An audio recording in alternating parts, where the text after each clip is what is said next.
presented by Xfinity. And welcome to the SEC on ESPN. It's the annual meeting, the Southwest Classic, an old conference rivalry. And new conferences for Arkansas and Texas A&M here in Dallas at AT&T Stadium. And we're happy to be here as well. Bob Wischusen and Brock Ewart. Allison Williams will join us in just a moment. After 25 years of watching Coach Corso put the headgear on, I didn't think he could ever find a way to throw a curveball at you. The bluff, that was brilliant. I didn't think he'd come up with a new way to put the headgear on, but he just did. Speaking of new ways, we've got two brand new coaches with these programs trying to remake and reset in the SEC West. That can't be easy. No, it's not easy, and college football is built on perception. It really is, and it's built on every week matters, and it's been a rough start for Arkansas. I mean, a really rough start for Chad Morris, and these 60 minutes can go a long way in changing some of the perception. On the other side, well, Jimbo's played Clemson to a 2-point conversion. Alabama tougher than anybody else. Every week matters, and this week is going to shape a lot of the conversation in Fayetteville and College Station. Well, in Fayetteville, Allison, they are trying to get their program on track. They have to do it shorthanded today, though. Yeah, Bob, the inconsistency on offense continues for Arkansas. You know, running back was one of just 5 positions on offense where they had the same starter every week until this week. Leading rusher Devwa Whaley unable to make the trip. He is out with a concussion. So former Aggie Rakeem Boyd gets his first start, and he admitted to having some extra juice today going against his former team. Now, they have settled in, though, at quarterback. This is the first week. There is no Orr listed on the depth chart. It is Ty Story's job. And Coach Morris said this is important because he feels like inconsistency at the quarterback position magnified some of the issues with this offense. He said Story earned this job with that toughness he showed last week at Auburn, earning the respect of his teammates and coaches. A rivalry that dates back to 1915, the old Southwest Conference, reunited now when Texas A&M joined the SEC. Conference rivals once again, and A&M starts with the football, and they start with a big play on the kickoff return. Deshaun Corbin. Is he in? And it's a touchdown.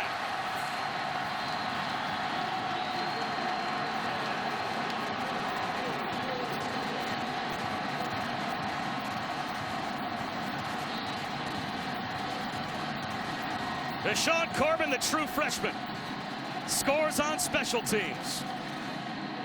And that look from Chad Morris says it all. You have got to be kidding me. Punt return touchdowns the last 2 weeks, and now a kickoff return touchdown. That phase of the game, Allison could talk about the quarterback challenges and inconsistencies, but this phase of the game, special teams, has just been a disaster for Arkansas. It's 7-0. 14 seconds in. Auburn with 288 return yards last week against Arkansas. And that theme continues on the first play of the game here in Dallas. And this is a phase where they were trying to bring some veterans in. You can see an incredible lead block right there to open up the alley from actually a true freshman, Jeremiah Martin. And we see this. Once you get a crease and you can hit it full speed, there's not going to be many kickers in college football that are going to run down the returner.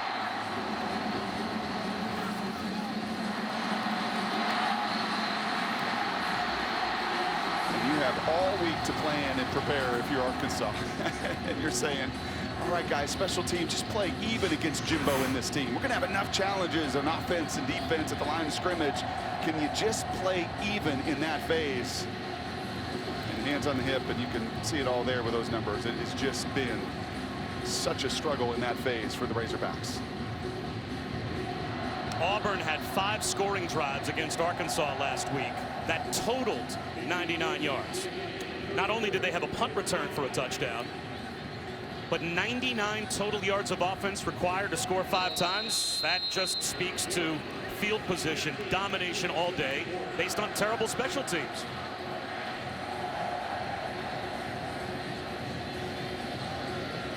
So now Davion Warren will have a chance. We will have no chance as this one goes through the back of the end zone, as Braden Mann's got one of the strongest punting legs and kickoff legs in all of college football. It will be a touchback. So snap your fingers, you're Ty Story, and you're on the field trailing by 7. And he's got quite a storybook career, a small town in Arkansas. This means the world to him. He showed incredible grit and toughness last week, picking himself up off the mat time and time again. Took a beating at Auburn, and in so doing gained the respect, I know, of his coaching staff and his players as well.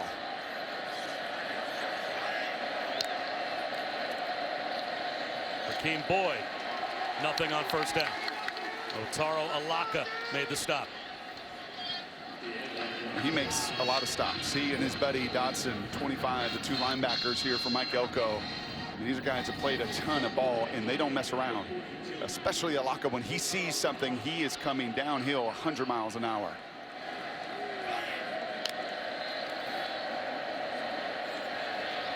Boyd in space for 2 yards.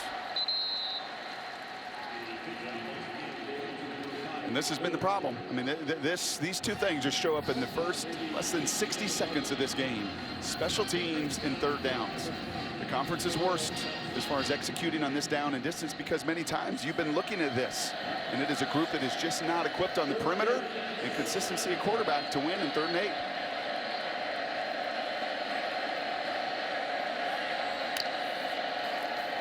Blitz coming.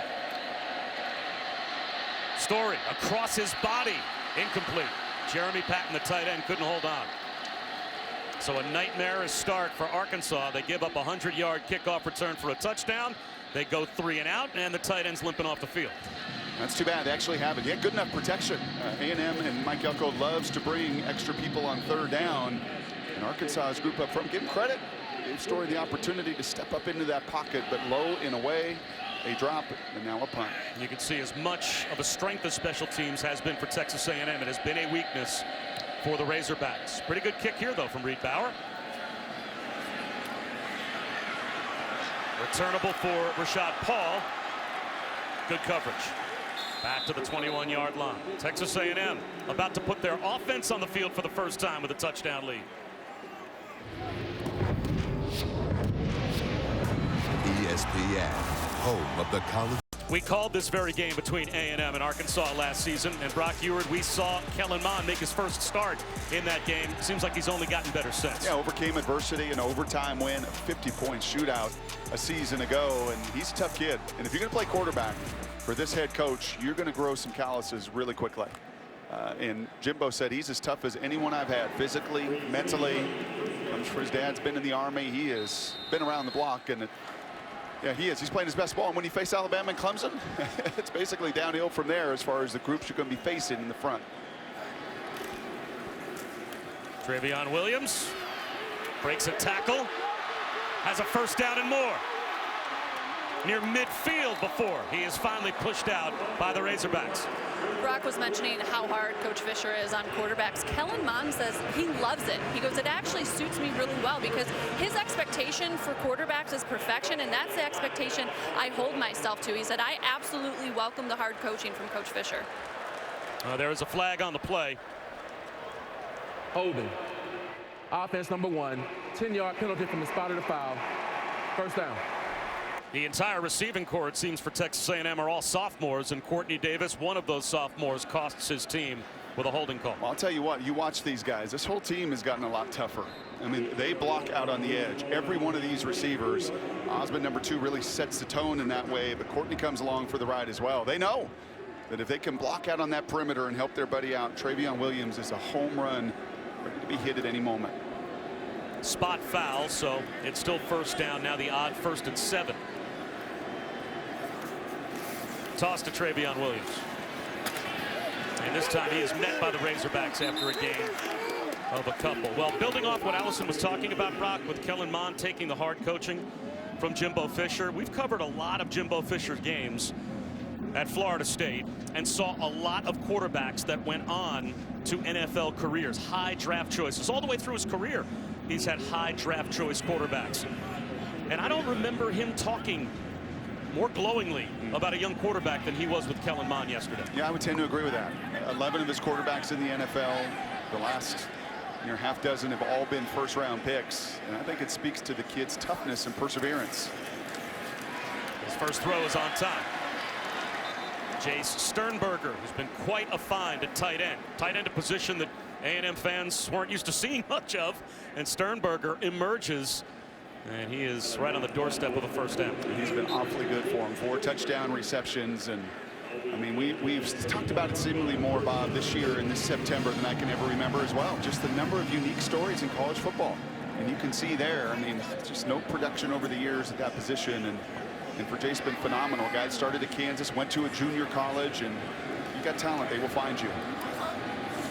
Might be a free play for Kellen Mond. And he will go down. And Telvin Agim jumped. And he was offsides at the snap. Outside. Defense, number 3, 5-yard penalty. First down. I think this front knows they've got to get off the ball today. That half-step advantage that you have got to gain against a group that's a little bit bigger and stronger than you up front. But you can't do that.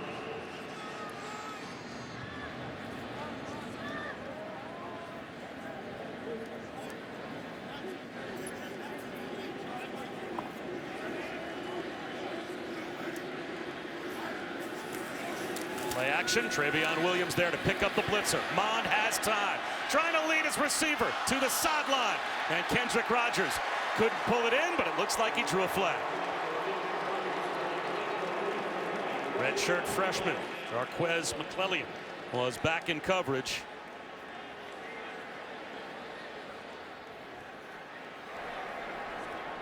Pass interference.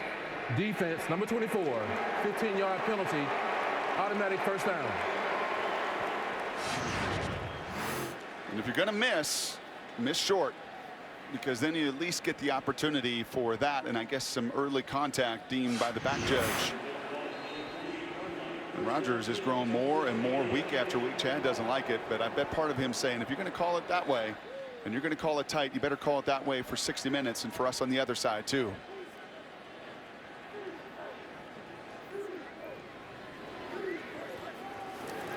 Mond on a rollout. Blitzer coming from the backside. They can't catch Kellen Mond.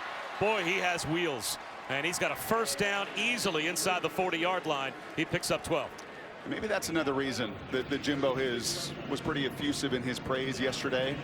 Is E.J. Manuel and Christian Ponder and Jamarcus Russell and the guys through the years, even Jameis, not necessarily the runners that he is. And when you run for 100 yards against Alabama in that group a week ago, you know it takes quite a bit of courage and conviction to do it. And he's been doing that all season long. Travion Williams gets to about the 32 before he's cut down. He picks up 5. Derek Munson made the stop. Thing that impressed me the most about Kellen Mond was the amount of control and authority he has at the line of scrimmage, according to Jimbo Fisher. Yeah, about 70% of the snaps have some form of check. And whether that's going to be, one of these run plays that's run to a certain technique, or whether that's getting a protection check. But Jimbo puts an awful lot on his quarterbacks. Why he's got Darryl Dickey, a veteran coach upstairs, equally working right alongside Kellen Mond. And you know that recruiting pitch. You come and play for Jimbo, you're going to get to the NFL, and you're going to learn to play the full depth of the QB position. Williams has a lane, has a first down, and gets taken down at the 20-yard line. 13 more for Travion Williams. He has a fullback in front of him in Colin Gillespie wearing that number 12, that esteemed number 12 jersey. The tight ends, that's a little bit new. Fullbacks, that's a little bit new. But the ability to put your hand in the dirt and go out and get somebody, and a beautiful kick out there by Gillespie, and it doesn't take much for Travion to do some damage. Almost went to an Ivy League school, did Cullen Gillespie, before deciding to walk on at Texas A&M, and he gets to wear the honored 12. Mond steps up, squeezes one inside the 5-yard line to Rashad Paul, and he tries to squeeze it inside the pylon and gets taken down at the 1-yard line. First and goal for A&M at the 1. And here, and you see just the challenge of defending this A&M group. It's everything. It's two back, it's tight ends involved, it's movement passes, it's drop back shots down the field. And that was an awfully tight window, maybe just a beat late, but because of the velocity, he's able to get it to Paul to put it on the 1-yard line. No 12th man has ever scored a touchdown. Gillespie is out there as the fullback in the eye. Travion Williams, he's got a bunch of touchdowns. He'll try for another here. Does he have it? He does. Another touchdown for Travion Williams, his 5th of the season.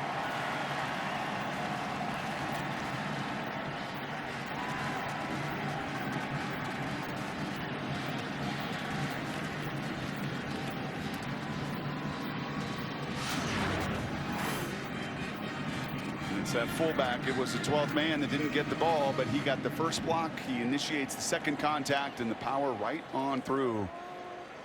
As you said, Travion just needs a little bit. And you can't arm tackle him. You can't catch him from the side when he gets his shoulders facing the goal line. He's going to drive through that tackle. An 8-play, nearly 80-yard scoring drive. Williams had 5 carries for 33 yards and the touchdown. True freshman Seth Small tacks on the extra point. Quick start for A&M, up by 2 scores early.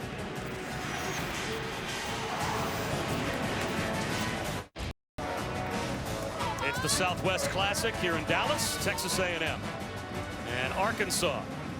And it's A&M with 2 losses to 2 top 5 teams as they almost pulled off a miracle comeback against Clemson back in week 2. And last week, it's pretty much every opponent so far this season seems to be outclassed by Alabama.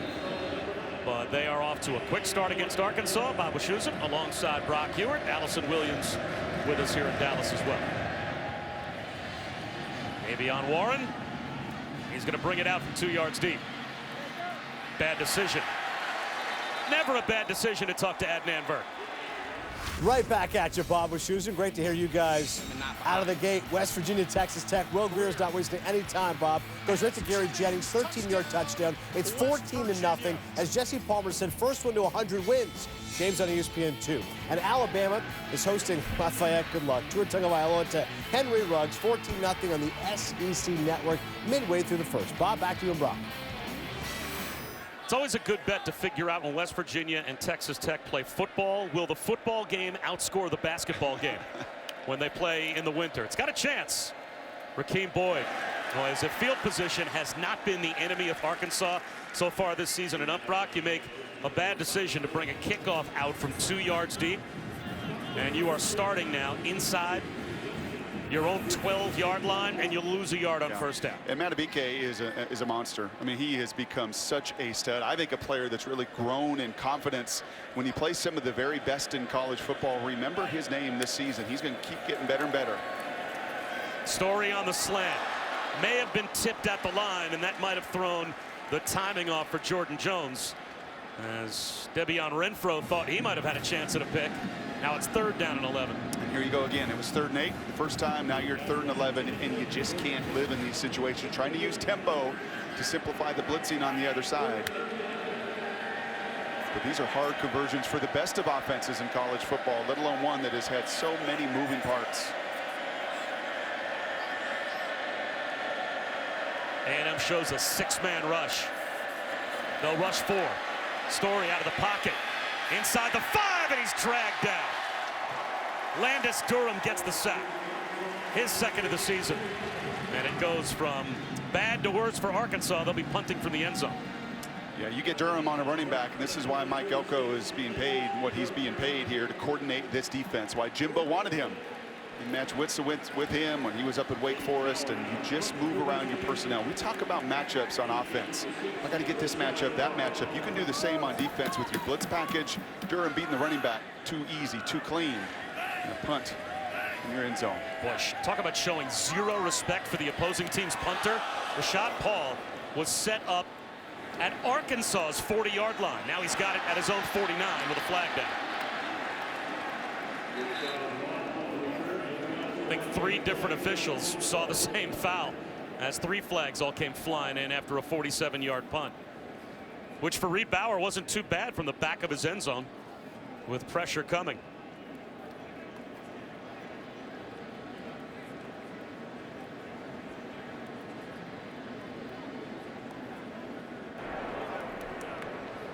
During the return, illegal block in the back, receiving team number 10, 10-yard penalty, first down. Timeout. Texas A&M with the football, a 14-0 lead, a pass rush as if the bad snap Wasn't enough for Ty Storey to have to deal with. Then he had to deal with Landis Durham. Bob Wischusen, Brock Ewart, Allison Williams back here in Dallas. Jimbo Fisher and Darryl Dickey make up a really interesting tandem and how they work cooperatively to call plays and develop this offense. Yeah, the eyes up above to see it and just constant conversation. And Darryl saying yesterday, as a former play caller, head coach, Jimbo is so very good, has such an amazing feel for what he wants to do. Toss to Travion Williams. 5 yards on first down. And I really am a firm believer that there's something to be said about a play caller. That you just build that reputation, and as a QB, there's just guys that you love to play for, that you just know what he is going to call. It's not just your base stuff or just off the script or game plan. And Darryl Dickey's up there, and he's charting every one of these plays. And after each series, you know, they will have a conversation about what they did, what they saw. And you can see it, just constant communication through it. And as he said, one play ahead. The best play callers are constantly one play ahead. An interception thrown by Kellen Mond. Oh, that is exactly what Arkansas needed to get back in the game as Mond tried to fit one in. And Dre Greenlaw was there in coverage, and he comes away with the pick. Yep. And that's one where Jimbo, if he's one play ahead, he's thinking, I'm going to run a little 6-yard stick route versus some zone coverage. Kellen's going to get it out of his hand, and, you know, we're going to move the chains. And instead, a veteran linebacker, Dre Greenlaw, sees the eyes of Mond locked in. Look at his eyes the entire way, and it's that second hitch. It is that second hitch, that split-second decision there to just hold it and make sure he gets out of his route that allows Greenlaw to do the spectacular and cut underneath it and give Arkansas exactly what they needed. Now we have to keep an eye on Dre Greenlaw. He had a high ankle sprain in the first quarter of their opening game and just came back last week. TJ Hammonds is met after a gain of 4. Oh, yeah, guess who? Donovan Wilson. Yeah, he's gotten 2 targeting penalties already this season, and trust me, I think this officiating crew knows that. Not that you're looking out and have any bias against him, but he is such an explosive kid. He is their big hitter, and you could just tell when he is around a pile, things change. Quarterback run for Ty Storey. A yard shy of the first down. 3rd down and 1 for Arkansas. And you get a takeaway at midfield. You cannot give up this field position. This is an enormous 3rd down by 14 early. And it was 3rd and 8, and it was 3rd and 11, and these are the downs and distances. And frankly, number 4 has got to run it just like that on QB design runs. Double digits today. It's the only numbers advantage that you're going to have, I think, offensively. Not necessarily maybe on 3rd and 1, but over the course of these 60 minutes, he is going to take a beating, and he's going to have to with this offense. TJ Hammonds loses yardage. And now what do? It's 4th down and 4. You start right at midfield. Do you punt it back with that field position down by 2 touchdowns? It looks like they will. Here comes Reed Bauer. That is a big missed opportunity for the Arkansas offense. And that time it was Dalen Mack who was the other nose defensive tackle, and that's against your best offensive lineman. That's Yelda Froholt, your senior lineman, and that is just a one-on-one situation where the former 5-star who's playing like it finally in 2018 dominated the point of attack. Mike Elko's defense does a tremendous job dealing with sudden change as Bauer with a kick that barely gets inside the 20-yard line. Arkansas misses a big opportunity. Point win. What will we have in store tonight for the whiteout in Happy Valley? Saturday Night Football presented by Wells Fargo at 7:30. It's Ohio State and Penn State. I think we are in for one whale of a game. I think Trace McSorley is the greatest winner right now in college football, and Ohio State has so much talent and speed. Sean Corbin. It looked like Arkansas again jumped at the snap. Not sure if the officials dropped a flag, if they're going to say that Arkansas got back. No, there is a flag on the near side of the field right at the line of scrimmage. Well, we've seen both edges. It was a game earlier, and this time clearly Randy Ramsey. Outside. Defense number 10. 5-yard penalty. Remains first down. And these are the pre-snap penalties. These are the special teams tackles. These are the 3rd and 1s. These are the things that are just going to drive Chad Morris crazy this season if they cannot find a way to clean it up. And these 2 head coaches inherited some different talent.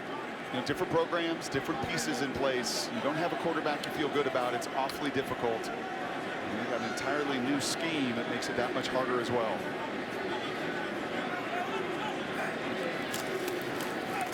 Corbin, who began the game with a 100-yard kickoff return for a touchdown, picks up 3.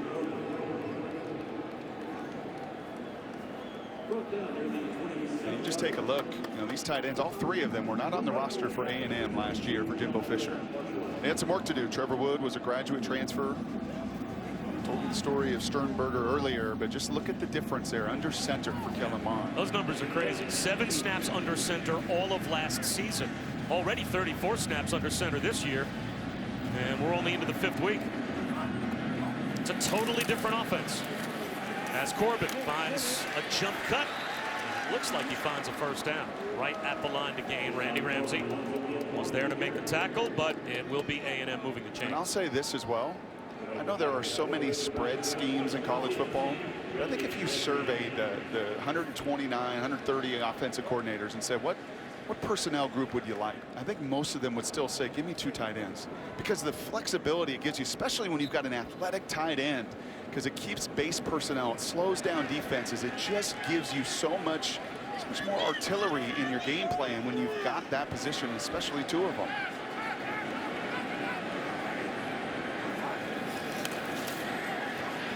On up the seam, dropped. Jamon Osmond had it right in his hands. A late flag, though, thrown. After Osmond dropped it, he got hit, and we'll have to check the call.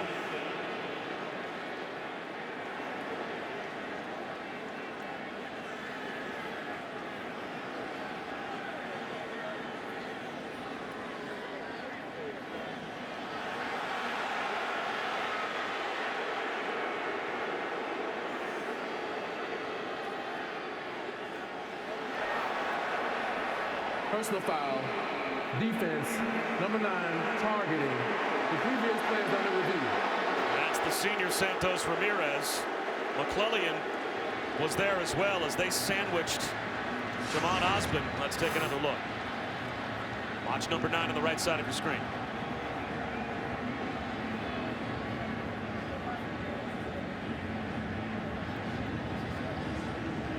Was that to the head or neck area? Was that with the shoulder? Was that the crown of the helmet? Defenseless player, so it's any forcible contact to the head or neck area. At first blush, I don't think that's targeted. I don't think it is either. I think he comes across and hits his shoulder pad. The face masks, I think, may have grazed, and this is one of those calls that is so fast. I mean, we're slowing it down here, but for those officials on the field, it is such, and I think anytime they see that head snap back, right? I mean, these officials are looking for those trigger points. You know, the lean of a body and how somebody falls and if that helmet snaps back. At full speed, you can certainly understand why the head snaps back, player is kind of linear to the ground. Yep. It has some of those trigger points that might say, whoa, that kind of looked like targeting. But when you slow it down and you start to look at these triggers that mean it's targeting or not, you think any of these boxes are checked? Yeah, I think I don't see that. I see the contact more to the shoulder area of the wide receiver and just kind of the glancing of the face mask against it. And this safety's job here, okay, these two, their job and responsibility in the zone coverage is to do what? Is to make sure you separate the receiver from the ball. There is no foul for targeting. Number 9 will remain in the game. The pass is incomplete. Second down. That's a really good job by replay. Once you slow it down, you do see that it just didn't meet any of the criteria for targeting, and I think we agree. And you can't take that fear away. You cannot. The reason Osmond dropped that ball is what? Because he knows what is right behind him. He knows that 2 guys are coming clean to take the ball out of his hands only through contact. That's the right call. Still the true freshman, Deshaun Corbin, in tailback. Second down and 10. Corbin right up the middle. just changing the line of scrimmage is that offensive line for the Aggies as they pick up 6. That was a really nice job by the right tackle there, 54, Carson Green. We talk about the tight ends and the fullbacks. Well, they've also served a few more stakes down in College Station because this is the biggest group of linemen they have ever had. They got some big old ribeyes down there in Texas. This group weighs 315 pounds on average. You see the commitment for Jimbo, knowing you're going to win a national title, you're going to win it at the line of scrimmage first. I have a feeling I would really feel at home at the A&M training table. 3rd down and 4. 5-man front for Arkansas. They bring a 5-man rush. Clean pocket for Mond, and he missed. Threw it behind Jamon Osborne, and Osborne couldn't hold on. That's a break for Arkansas because Mond had no traffic around him in a clean throwing lane. Yeah, those are a couple throws now. That's a little stick route to the tight end, and this is one that you should hit in your sleep. Everything is right there. I mean, that's on a scale and a degree of difficulty of every throw a QB makes.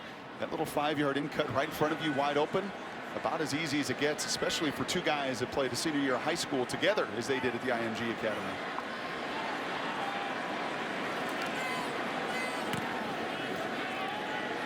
Braden Mann has an NFL punting leg, and this takes a hop and stays in bounds for a touchback. Just comes off his foot a little different, doesn't it? Yeah, that was a bad break for Braden Mann. It looked like he was going to kill that inside the 10-yard line. Back again to Adnan. So a nice soft landing in the middle of the Alabama schedule for the Tide. An SEC matchup here in Dallas at AT&T Stadium. Southwest Classic, the yearly renewal of this rivalry between Arkansas and Texas A&M, and once again renewing acquaintances. Dalen Mack with the quarterback, Ty Story. It's another Aggie sack. Yeah, well, that is just not a matchup that's going to work for Arkansas today. That's Ty Clary playing center. Started there a week ago, worried about his snaps. And then you've got this guy, about 6 foot, 310 pounds. And a senior who changed his number from 5 to 34. He's changed his career. He knows what is looming with an NFL future in front of him. And he's shown up in big ways his senior year. Check down to Rakeem Boyd. Out to the 16-yard line, picks up a handful, but it'll be 3rd down and long again. A lockup with the stop.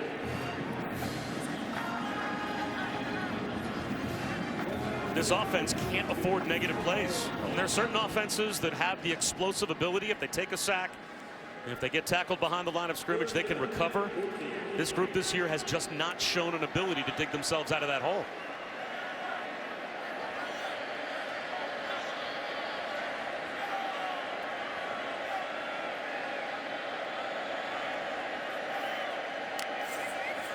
Another blitz. One-on-one down the sideline. Incomplete. Well, Michael Petway tried to fight his way back to the football, and Charles Oliver tracked him right down the sideline. There's no face guarding in college football. And, you know, they're both hand fighting. There's no way you're going to call anything. It's a poorly thrown football. He's out of bounds. He's run right to the sideline. You've done the things you can't do a wide receiver. If you're going to hand fight, you're not going to get the call. If you run yourself out of bounds and you don't give your quarterback any room, you're not going to get the call either. And that points to your point, Bob, of why you can't be in 3rd and 14. 4 straight possessions and 4 straight 3-and-outs. Fair catch for Rashad Paul. Well, Monday Night Football, the matchup is set. AFC West, Patrick Mahomes and the Chiefs in the Mile High City to take on Von Miller and the Broncos. 8:15 Eastern, 5:15 Pacific on ESPN. Simulcast on ESPN2 in Spanish. Available on the ESPN app so you can watch anywhere. Our coverage begins with Monday Night Countdown at 6, and a chance to watch again in a Broncos uniform, one of the all-time great Aggies in Von Miller. Such a disruptor, and he's going to have to be, because what Andy Reid and Mahomes got going offensively, it feels a little bit like the Rams. I mean, there are just so many weapons. And Von Miller is obviously a beast, and 3 sacks in the opener, a forced fumble against the Seahawks. But when you play those tempo teams that just spread it, and you're starting to see more of that at the NFL level, try to negate the greats like Von.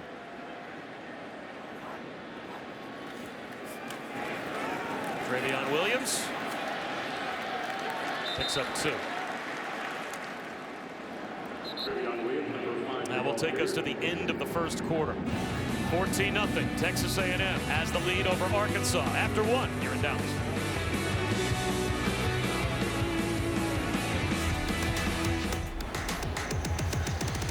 Harrison Williams set for the start of the second quarter of the Southwest Classic. Arkansas and Texas A&M. The Aggies scored on a 100-yard kickoff return for a touchdown on the first play of the game, and they pretty much dominated the first quarter. Good field position to start off the second quarter as well, with second down at their own 41. Kellen Mond, well protected. Long throw to the sideline for Buckley. Cameron Buckley's got it. Out of bounds at the 36 of Arkansas. And that's a well-thrown football. I mean, that's some of the up and down still, I think, with Kellen a little bit in this system with Jimbo.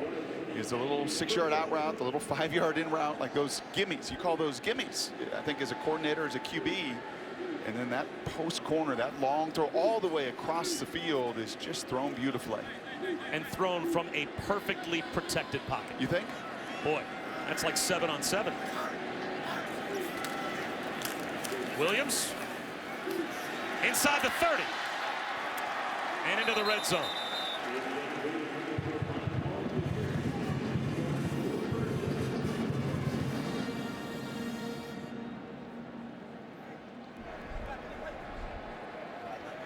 Outside. Defense number 5. That penalty is declined. The result of the play is a first down.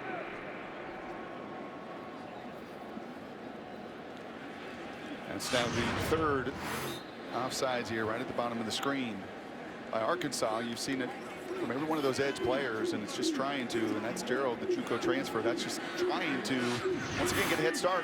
Give Mr. Mond some credit, too. He's obviously using his voice and inflection and snap count to get it done. Rolled out for Mond. Finds a cutback lane and gets cut down. Picked up a couple to the 18. Briston Guidry stayed home and made the stop. I'll talk about a totally different experience for both quarterbacks so far.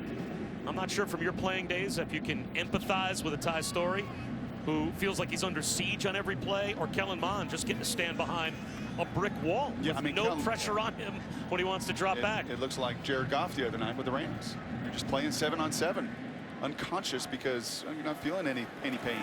Pass protection is there again. He takes a shot to the end zone, looking for Sternberger.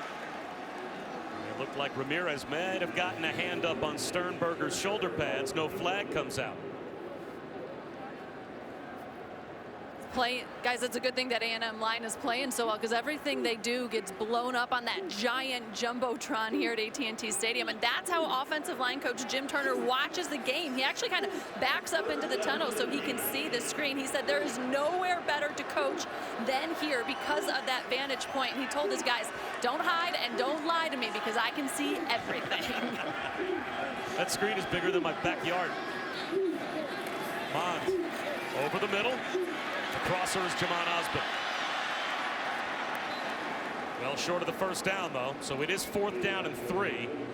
And I would expect Jimbo Fisher will send out the field goal group. That old adage, the eye in the sky doesn't lie. That is, that's a jumbo screen up there in the sky. It doesn't lie as well, and he's got to be liking what he's seeing. Just his linemen are passing some of these different stunts off. They're getting constant movement at the point of attack. He's one of the few coaches that was retained by Jimbo because he loved the way Fisher told us yesterday that Jim Turner teaches. Seth Small, the true freshman, from 30 yards out. Stays perfect on the year, 6 for 6, and it's a 17-0 Aggies lead. Sections and passionate fans like these by awarding the best student section of the year. We've got the Texas A&M student section already on the national watch list. Go to ESPN.com/Taco Bell to see how your school can compete. I think Herbie said that game down at A&M against Clemson was one of the loudest environments that he had ever been in. And Herbie's been in the best of them.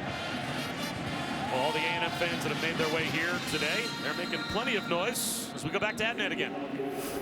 All right, Bob, thank you. Speaking of making plenty of noise, we've seen that so far from West Virginia taking on Texas Tech. This is Kennedy McCoy. This was after Will Greer hooked up with Marcus Sims. Now McCoy goes in 28-7 through one quarter play. Once again, it's on ESPN2. Greer, that Mountaineers offense, good luck slowing them down. Syracuse, Clemson, Trevor Lawrence splits wide. Travis Etienne punches it in before the score. First time Clemson trailed it over a year at home. 7-6 on ABC, Bob. Yeah, but Adnan, that Syracuse program keeps on getting more and more competitive under Coach Babers. Death Valley is a brutal environment. They're playing really well so far. As Cheyenne O'Grady gets loose. The tight end makes a big play for Arkansas. Just what they needed. Their offense looked helpless up to that point. Now they want to play with tempo as O'Grady gets a big chunk play down close to the 30-yard line of A&M, although they'll move him back to the 39, saying he stepped out of bounds. So it's a 36-yard game. Yeah, that was really well-conceived play. You had to do something. 4 3-and-outs, just getting nothing going. And that time, a little run-pass option look, and actually not throwing it to the receivers, but to the tight end that snuck his way out. That was well done. Rakeem Boyd. Back-to-back plays. These are the first 2 first downs of the game for the Razorbacks. Maybe Coach Morris, a little bit of a fire underneath this offense. You know, he's known for being so positive no matter the adversity. He was upset with his guys, and he let them hear it. He said, we have got to get going. Really got after center Ty Clary. He said, you need to get mad. That is enough. We have seen enough. You have to be better than that. You're not playing the way you're capable. Well, it's the first time in the game as Boyd gets shut down right at the line, Brock, where A&M has not owned the line of scrimmage on either side. Yeah, and I think part of that from Chad is, you know, what I inherited from Brett Bielema was a bunch of linemen, a bunch of hogs. I mean, this group should know how to get its pads down. This group should know how to stay square to the line of scrimmage. We've seen Froholt get beat. We've seen Clary get beat a few different times. That is the one thing that Chad Morris coming in here should have felt good about, and in the first quarter and a half they were dominated. And a little exotic formation as they throw one up the seam again. It's O'Grady. They took the left tackle Colton Jackson, split him out wide to the right to kind of fool with A&M from a formation standpoint, and that allowed O'Grady from the line to go right down the seam. He's not covered up on the outside. And the reasons he is eligible, the pocket moves, and here comes yet another exotic little wrinkle as the 6'8" Cole Kelly comes into the game, typically to run the football. He's carried it 12 times this season, only for 14 yards, but he does have 1 touchdown. First and goal at the 6. And there is quarterback power. No, a little fake. Kelly wants to throw it and throws it away through the back right corner of the end zone as he had Deion Stewart tied up. And let's see if that is a one-play experiment. It will be. Ty Story is back now in at quarterback. Yeah, and you've run that play, that QB power, so many times, but A&M not fooled. And watch the tight end at the very top of your screen here. He actually gets thrown down to the ground. He's trying to block and separate. He can't as he ends up on his back.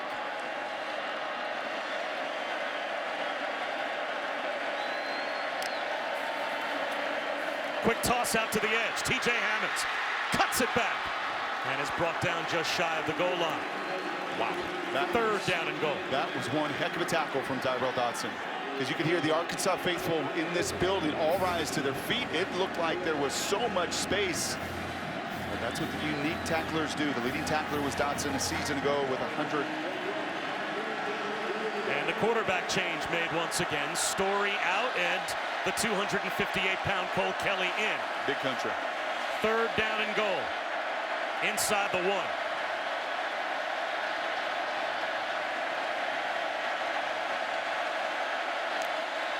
Kelly, a high snap, gathers and scores. He lost the football in the end zone, but the official on the far side says touchdown. Cole Kelly broke the plane, and the moment that he gets to that white end zone chalk, the play is over. It doesn't matter if the ball popped out. The official on the far side absolutely signaled touchdown before the ball came loose. So Arkansas scores, and they're a point after away from making this a 10-point game. You know, it's hard to snap over the head of a 6'8" quarterback. But Ty Clary nearly did, and I'll tell you what, I think that ball crosses clear leg. I'll tell you what, sometimes on kickoff returns, you see them get out when a ball gets fumbled back there, right? And that defense just freezes for half a second. Slow to explode through, and that's a big one. The play clock went all the way down to zeros, but they have to reset it because the officials hadn't even set the ball ready for play yet. So the extra point is put through by Connor Limpert. We got a 10-point game. ESPN College Football. Brought to you by Nissan, premier partner of the Heisman Trophy. A&M tight end Jay Sternberger realized at a young age that the length of a friendship does not define the depth of a friendship. He had just 6 months with Alfonso Reñaga before brain cancer tragically took his life at 13 years old, but he will carry that friendship with him forever and has honored his friend through a series of tattoos on his left arm that feature a stairway to heaven and a cross with Alfonso's name, birth date, and date of passing. And Sternberger is very much considered a part of Alfonso's family to this day. And he said his relationship with Alfonso changed his life. He said it changed how I look at people and my perspective on life. Fair catch called for by Rashad Paul, so it will come out to the 25-yard line. And let's go back to Adnan. All right, Bob, thank you. Another update on Alabama. Louisiana playing them, and Jalen Hurts in the game, so that means he can't redshirt now. New rule no longer applies to him. Hurts to Henry Ruggs. They're putting on a clinic right now, no matter who's at the quarterback. 35-0 right now. Bama on SEC Network, Bob. All right, Adnan, thanks very much. And back to that story that Allison was telling about Jay Sternberger and his friendship with Alfonso. Once Alfonso was confined to a wheelchair, as Allison was talking about, that made the two even more inseparable. In school, he was the designated wheelchair pusher. Just a great story about a friendship that will last in the memory of Sternberger forever, as Travion Williams picks up 9. That perspective. Well, there's no question about it. It's why NFL guys love to draft people that have grit in their background. I have a broader understanding. And Sternberger, not only that friendship that changed his life, he goes to Kansas. Plays 2 years at Kansas. At that point, one of the worst programs in college football. Then plays at a junior college. And A&M finds him, and what a difference maker he's been.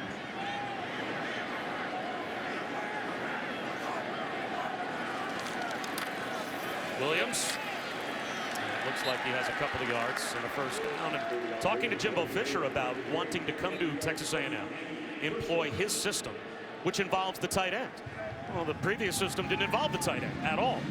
So where'd you find Jay Sternberger? How does it all of a sudden come to you to say, we've got a kid we think we can have as a starting tight end in the SEC that couldn't make it at Kansas, one of the worst Power 5 football programs in America? And he said, we just watch tape. Yep. Just turn the tape on. Form our own opinions.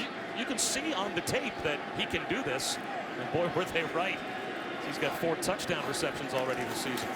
Snap. Mon pulls it down. Travion Williams picks up close to 6 more. And how about this commitment from Jimbo right away? Okay, you get a little momentum. You feel good about yourself. The Arkansas faithful love the little bit of the trick of formation there and the shot to the tight end. This is a veteran play caller that says, that's fine. I'm just going to use my 313-pound lineman, and I'm going to run right at you. And I'm going to take the air out of this football a little bit, and then more than likely going to set up some play-action pass right off of it.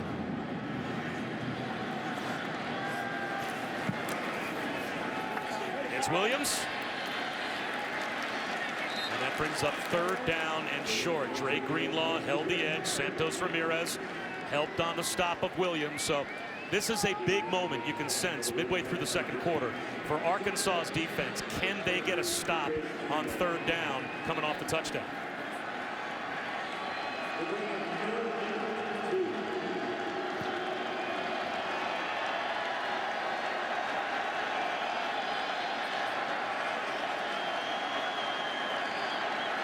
A&M in the power eye with Gillespie in at fullback.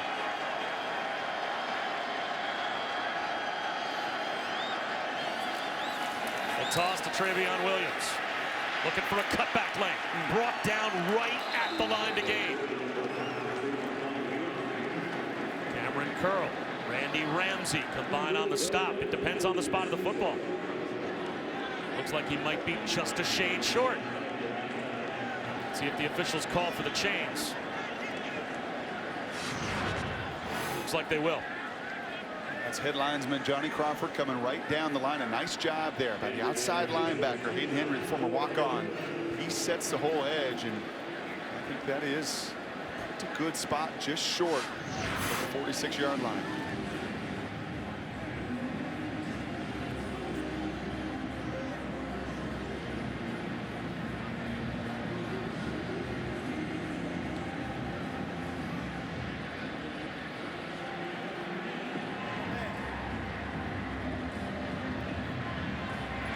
6 inches short.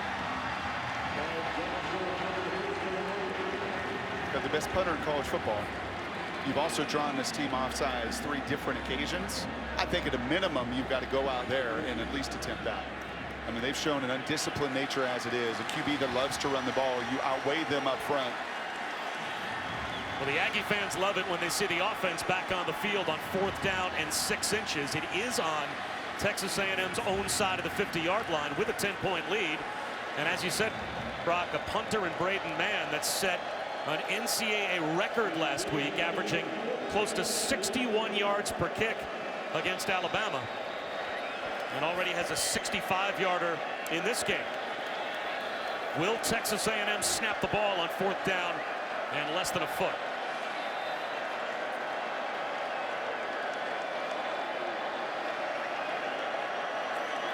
They will, and Mond pushes the pile, and it looks like he's got a first down.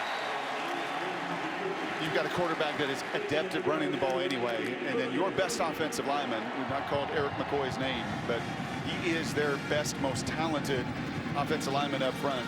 I think that's the right call. He's the junior center, and Mond got right in his hip pocket and picked up the first down. He's a good one, and what an advantage it has to come into a program and have that voice.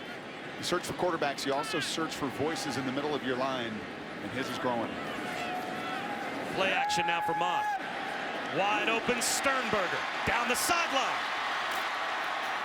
Knocks a player's helmet off, and Santos Ramirez, they go nose to nose all the way down to the 26-yard line, a gain of 27. So 5 straight runs, you know what's coming. And Santos has to come out because the helmet comes off. You know what's coming. This is what's coming. You can see all the movement there defensively. And a perfectly thrown pass. It's nice to have a tight end. It's got a good catching radius.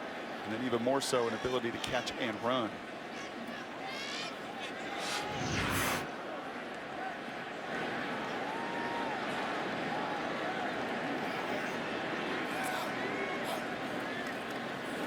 Travion Williams breaks a tackle, gets a block to the 22. He's just patient, isn't he?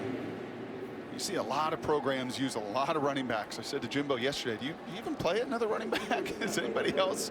You got a bunch of them. You've got 4 true freshmen, in fact, on your travel squad.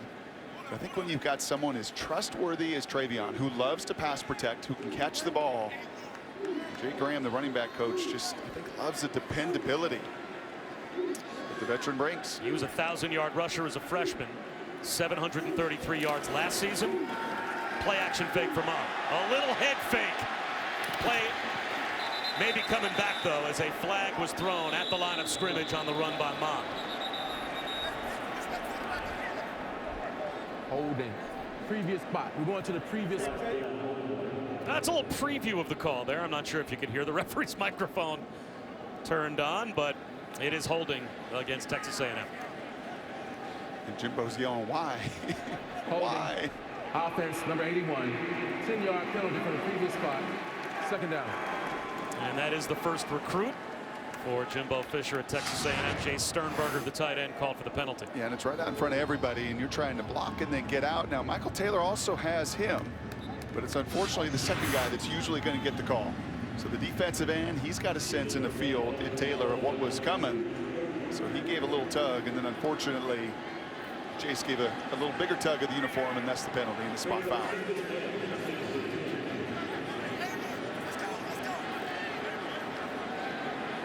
Play clock down to 4 as Mond has his team set. Little run pass option. He'll run it, and that turned out to not necessarily be a great option as he took a shot from Santos Ramirez. That's a pretty good tackle from Ramirez, who's made a lot of them here at Arkansas. He's really changed from where he was a little undisciplined early in his career. He's become a captain. He gets his head out of the way, his eyes up, and you wrap with that shoulder. That's about his textbook. You know, the NFL's having some challenges on how to tackle a quarterback, and they're sending videos out. If you want to send a video of how to textbook tackle in college football, to use your shoulder and get your head out of a tackle, that's a pretty good example. 3rd down and 13. Another big play for the Arkansas defense. This would be a long field goal attempt for Texas A&M, and sensing how important this play is, Jimbo Fisher calls timeout, and we'll step aside as well for just a moment. With our Aflac trivia question. Aflac! Brutal start to the season schedule-wise for Texas A&M, playing #1 and #2 within their first 4 games of the season, which was the last Power 5 team to have to do that. And how did they do? I'll give you a hint. I don't think they did much better than Texas A&M did. But if you get this, you are a college football savant. If you get this, you've got a little bit of a problem. Well, you know way too much. 3rd down and 13. Right on the cusp of field goal range for the true freshman Seth Small. And Arkansas get a stop. They bring a blitz. It's picked up. Mond throws an interception. Trey Greenlaw picks it off. His 2nd of the first half.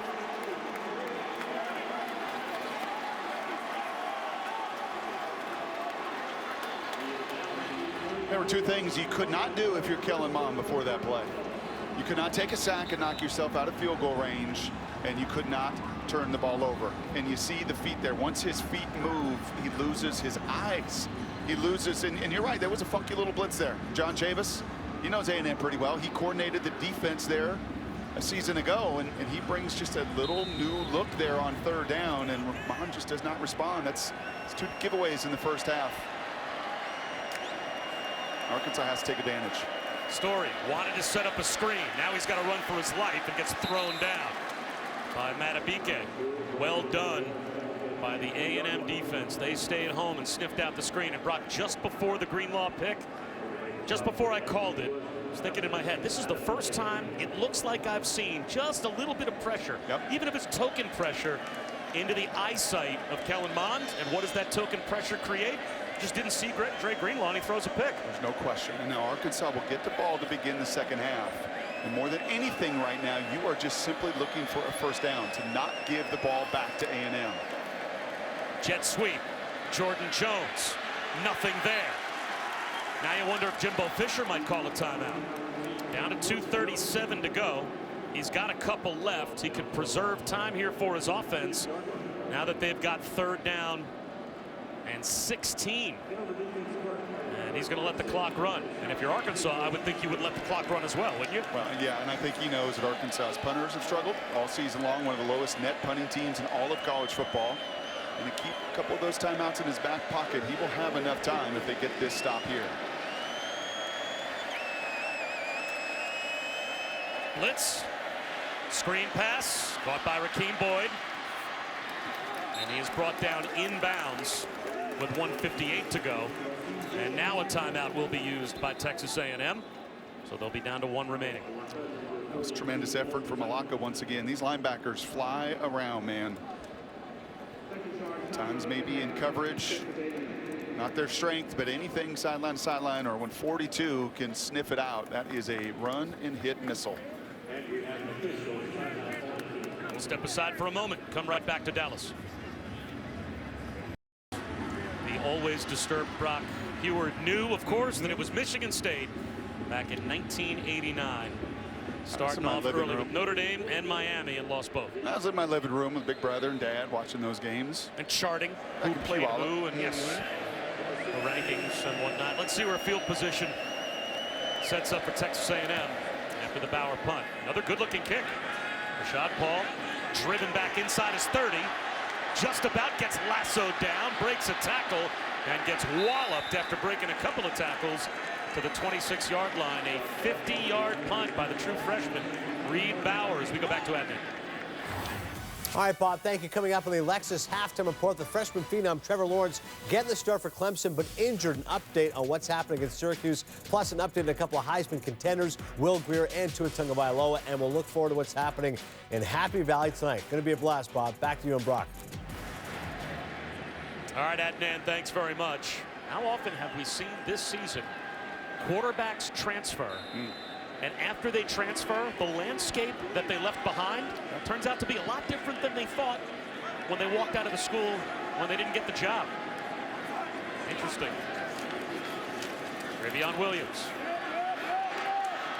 brought down in the field of play at the 31 by Santos Ramirez, so that will roll the clock for Texas A&M. They only have one timeout left. I'll tell you what else is interesting, that last punt. You see Dijon Harris there, that senior that was on that punt coverage team. He's the first one flying down. Senior tight end Cantrell, he finished off that tackle. They've been good in their punt coverage units today. First down catch. Hezekiah Jones, and he gets out of bounds. And if you're Montier, you got to be a little bit more precise. I think this is a game, you know, when you're the quarterback and you just feel like your team is just dominating it, right? Your defense been suffocating, other than a couple plays where I think it was more confusion than execution. But you got to be sharp and do your job.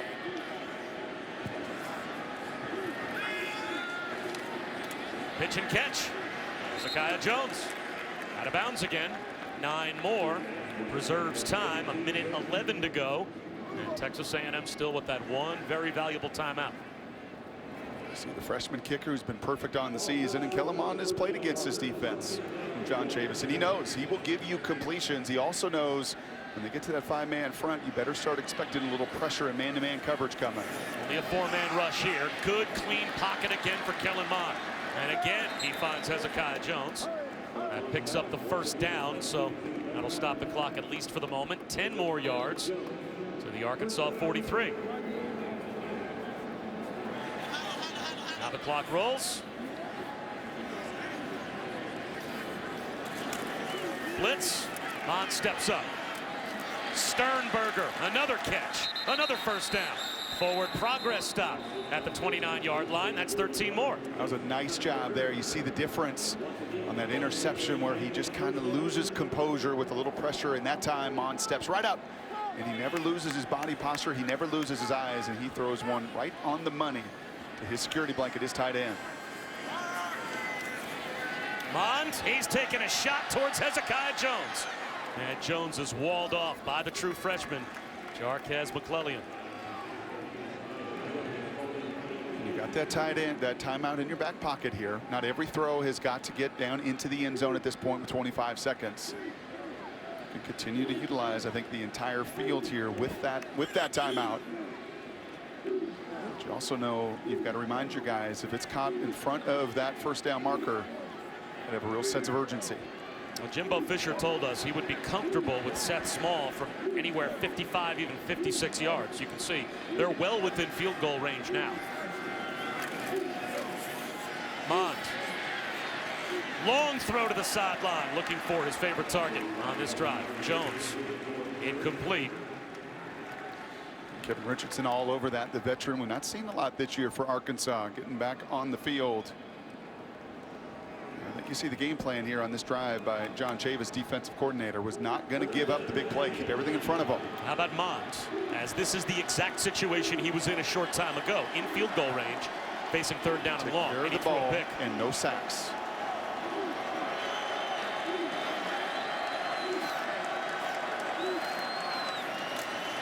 There goes Travion Williams. Close to a first down. Dijon Harris made the stop. Clock down to 10 seconds to go. And they may just let this wind down and call a timeout. Although what Jimbo Fisher wants to know is if that's a first down, the clock should have stopped. He wants some time put back on the clock, because if that is a first down, the clock should have stopped probably 6 or so seconds ago. Jimbo on the field, he's running down the first down marker right there. He's screaming, "What?" But he's got a point. Yes, he has a point, because if this is a first down, they should put time back on the clock. And now he wants to call timeout.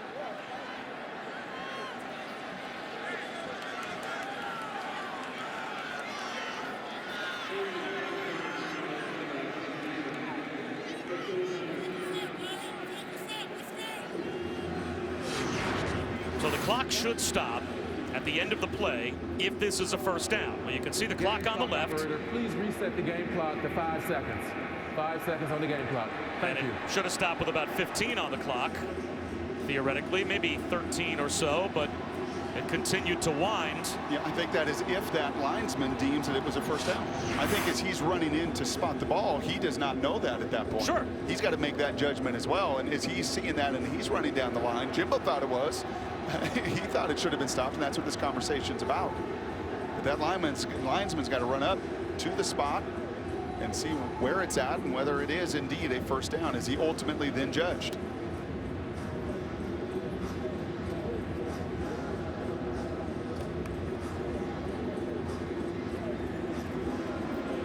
Now, if I'm reading lips, I think I just saw Jimbo Fisher say 25. He's not getting 25 seconds. But you never, in a negotiation, you never start low. Start high. Yes. And see if you can kind of meet in the middle. That's right. Somewhere and get it back to about 15. I think there was 55. No, not 55. 25? Nope. Not 25 either. How about 10? Now, even if they added some time back on the clock, do you want Kellen Mond tossing one in the end zone from, say, 25 yards out or so? Would it be wise to just take the 3 points and go to the locker room? I think that last call answers your question, right? I think that last call of running that draw play speaks to some of that. So here is Seth Small from 36 yards out to try and make it a 13-point lead at halftime.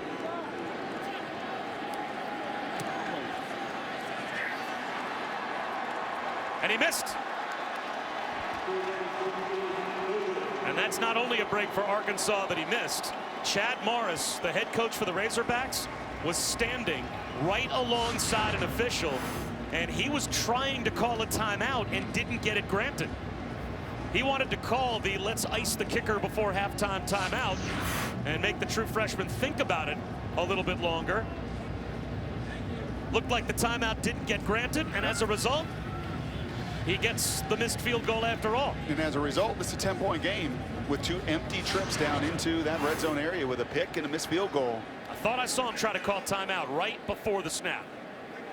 He did, and they didn't give it to him. And he missed anyway.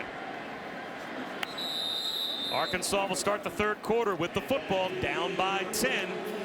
17-7 A&M at the break. Time for the halftime report. Back to Adnan. All right, Bob, thank you very much. It is indeed the Lexus Southwest Classic between Arkansas and Texas A&M. We've got a 10-point game. Very surprisingly, Bob Wischusen, Brock Ewart, Allison Williams will join us in just a moment. 10-point game. Statistically, though, you would think Texas A&M might be up by 3 or 4 scores. Where have they fallen short? Yeah, for A&M, it's just their inability to score touchdowns in the red zone and 2 takeaways. Those are always the big equalizer. When you turn the ball over, and for Arkansas, you take it away, well, you limit these stats that are overwhelming. 15 first downs by A&M to 3 from Arkansas. The Razorbacks have a receiver with 1 catch for -2 yards. That's it. I mean, they basically have had 2 plays in the first half offensively, yet find themselves getting the ball here to begin the second half and down just 10. Cheyenne O'Grady, the tight end, he's got 53 yards receiving. All of the other receivers combined are 20% of that. Yep. So he basically made those 2 plays on 1 drive, and a couple of those takeaways, throws by Kellen Mond, I'm sure he'd like to have back, and this would be a lopsided A&M game. Let's see what the second half has in store for us, as Arkansas won the toss and deferred. So they start the third quarter with the football at their own 25-yard line. And you take a look at the miscues. The first one is just really hard to understand. 2 picks a week ago in Alabama, you get that. This is a little 6-yard out route. You're just staring it down and allowing Gray to get underneath it for the interception. This one, one of the rare occasions that he had to move off of his spot, and he does so. And once again, he loses sight down the field. And the first missed field goal of the season for Seth Small, the true freshman right there. And because of it, you're sitting here at 17-7, and Chad Morris went in that halftime awfully excited, and that guy Jimbo Fisher said, we have got to have a sense of urgency. Play action for Ty Story and a drop for Austin Cantrell, or they might have had another chunk play to a tight end as we check in with Allison. Hey there, Bob. I chatted with Chad Morris at the half, and he was really proud of how his guys continued to fight despite a really difficult start for Arkansas. They were down 14-0 early, but the guys continued to battle. He said, we just used the half to make some adjustments, keep things positive. He said, we have to get things going offensively. We got to find a way to pick up first downs, hit some shots in that intermediate passing game, and try and really loosen things up offensively. And the question is, how do you do that? How do you create enough time for your quarterback and some separation for those receivers? Here's a lane for Rakeem Boyd. Down the sideline with some speed. Well, the run game might loosen things up as Rakeem Boyd is to midfield before he steps out of bounds. And that was just a little bit of a lazy line stunt here from A&M. Sense of urgency isn't just on offense, it's defensively, and that line stunt that you stunt yourself out of the play. And there you see the speed outrunning the angle there of the safety Tucker. And it's been the big play. That's it. That's a third big play from Arkansas offensively, and that has been the only way they've been able to move the ball. Boyd again. For 2 yards this time. And I think in these 30 minutes, you've got to see Ty Storey more involved in the run game. You saw the touchdown run from the backup. They bring in big Cole Kelly, the Wildcat quarterback. But for me, Ty Storey is going to struggle to throw it down the field and do some of those things that Chad told Allison they want to do, but he can run the ball. He is a tough customer, and he's going to have to make some hard yards in the second half with his legs. Boyd to the 45-yard line. Well, that was what jumped out to me when we talked to Chad Morris, talked to Joe Craddock, the offensive coordinator, that last week Ty Storey in that Auburn game, and you talked about it when you watched it on film, there was a reason that he got tremendous respect from his teammates because he took wallop after wallop last week at the hands of Auburn.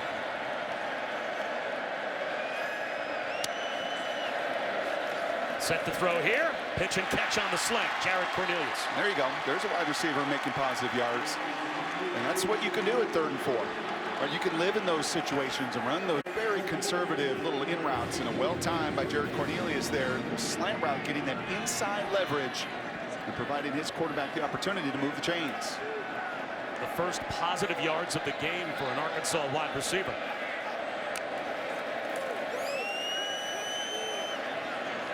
Low throw, scooped up, Deion Stewart. He's got 6 yards to the 28. That was a sinker. And these are some of the challenges in the passing game that in the years to come, they're going to be able to pitch and catch a little better, and Ty knew it. The minute that left his hand, that thing was sinking to the ground.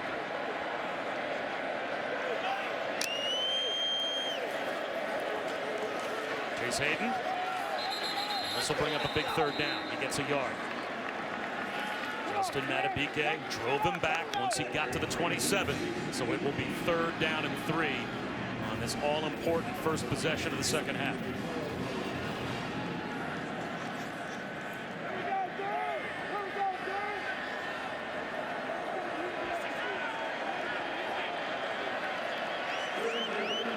It's Rakeem Boyd back in. He's the running back to the left of Storey in the shotgun.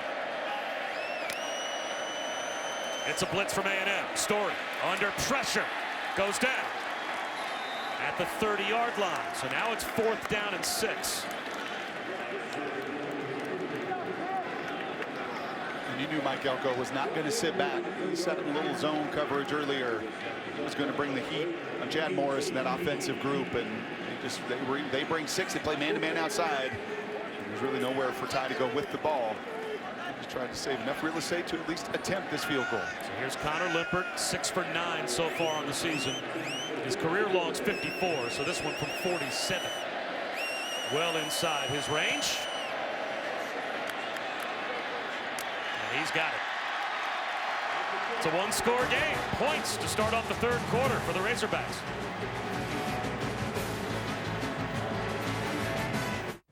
On mobile. Well, we've got a touchdown game in the 3rd quarter. Talk about unexpected outcomes. How about all the overtime games these two teams have played? 3 out of the last 4 meetings in 2014 and 2015.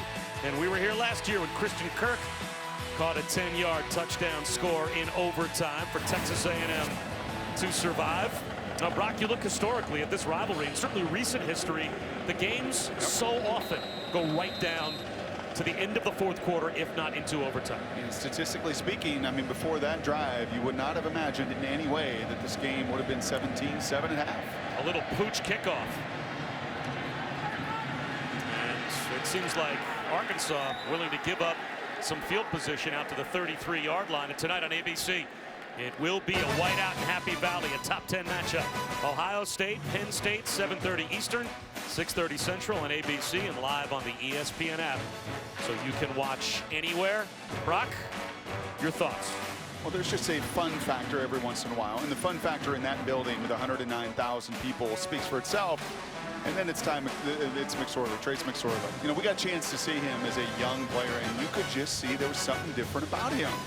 Not a plus size, not a plus arm, not a plus anything for the NFL guys, but just plus winner. And he has really elevated that program for James Franklin. I can't wait to watch him play tonight.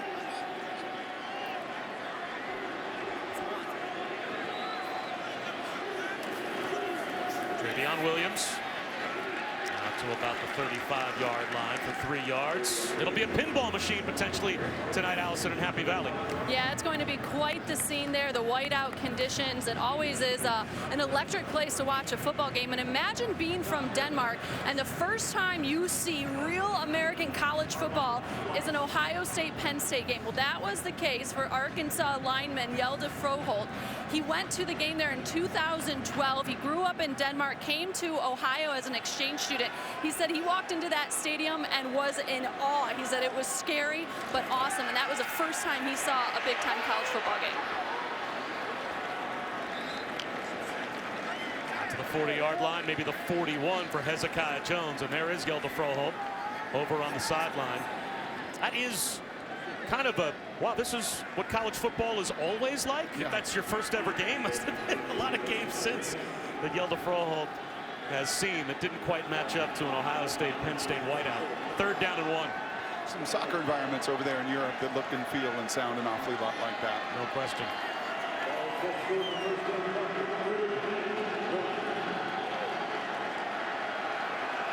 It's an awfully big play here to begin the second half. They'll run it with Williams. And he will pick up the first down. That puts him over 100 yards. Randy Ramsey made the stop. Travion Williams coming into today averaging 107.5 yards per game, 3rd best in the SEC. Already his 3rd 100-yard performance of this season, as he's up to 101 in this game, and still got 9.5 minutes to go in the 3rd quarter. Miles Gaskin at UW we saw a week ago, he just does not come off the field. Ball start.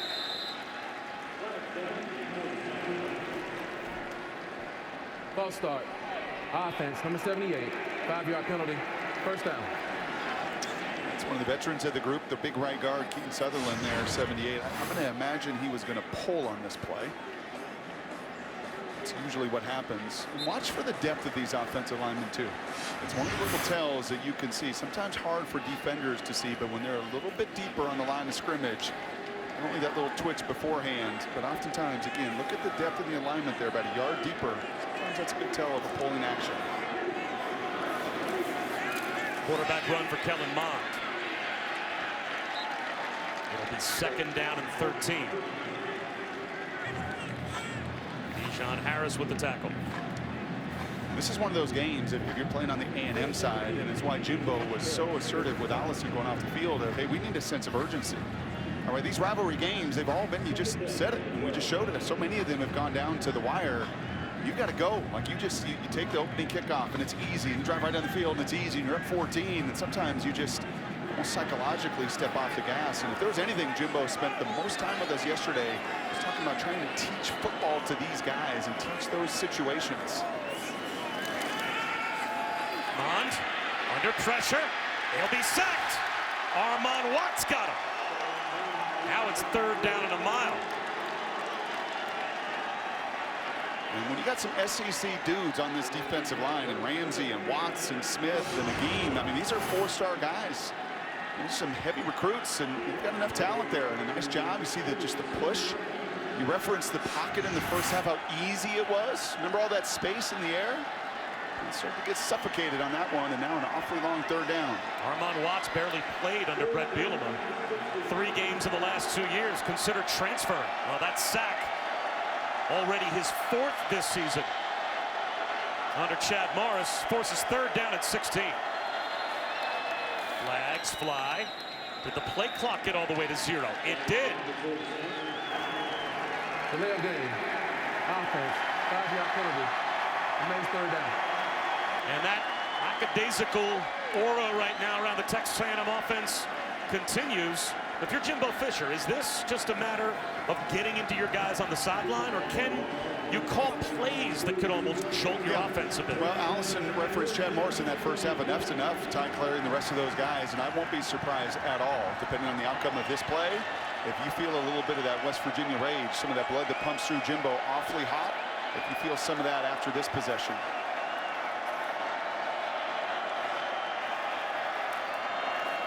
And they're going to play to punt as Travion Williams buys some real estate for the punt group out to about the 43-yard line. But as this offense heads over to the sideline, not sure if they're going to be met by a very happy head coach. That's that play clock. Like, you just can't, on a 3rd and 13 with a 3-man rush, that was not a blitz look. There was nothing there to take that amount of time on that previous 3rd down.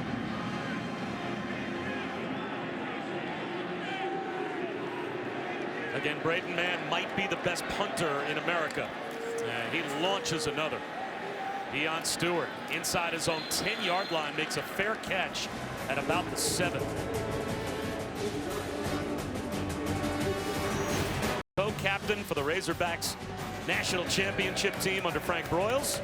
And he's sitting next to his son Steven here in the palace that he has built in Dallas. The Cowboys owner, president, and general manager, and his grandson John Stephen Jones down on the sideline, a true freshman quarterback for the Razorbacks. So it is a family tradition playing Arkansas football for the Jones family. And right now the Razorbacks, their worst field position of the game, and it gets even worse.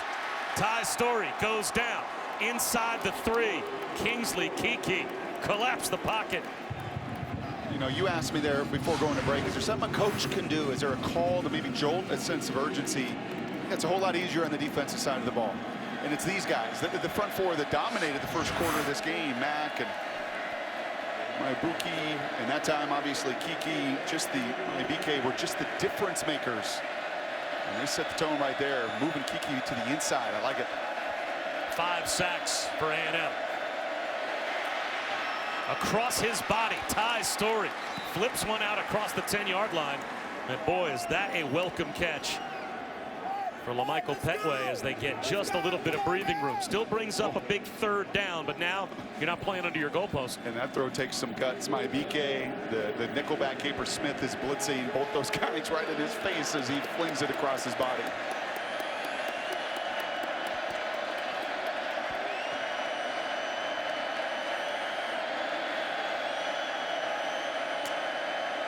False start.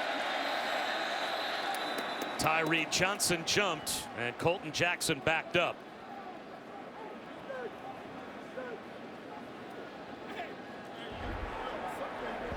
False start.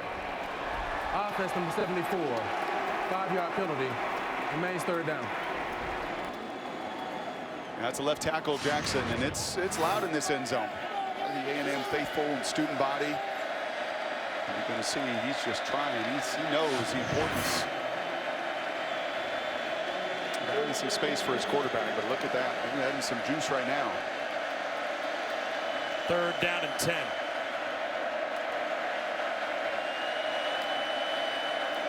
Quarterback run. 3 yards for Ty Storey. And here comes the punt group for Arkansas. We talk about hidden yards that you don't always see on a stat sheet. You see some bruises. I was looking at Ty pregame. You see that big welt from a week ago down at Auburn. He's taken a beating. But this area has been so problematic. They've covered well today. More seniors have been involved in this punt cover group. Did a beautiful job on the other side of pinning Arkansas deep. They've got to do their best to flip the field. Reed Bauer. Rashad Paul calls for a fair catch. He gets bumped into. And the flag comes out. 43-yard punt.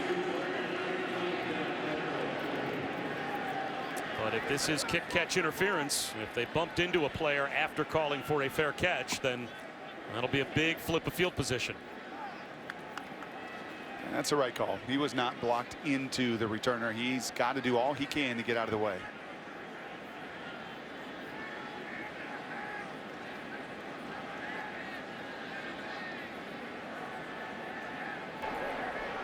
There's no foul on the play for kick-catch interference. 1st down. Not sure why they picked up the flag, but that's a big break for Arkansas. 17-10. A&M's got the lead.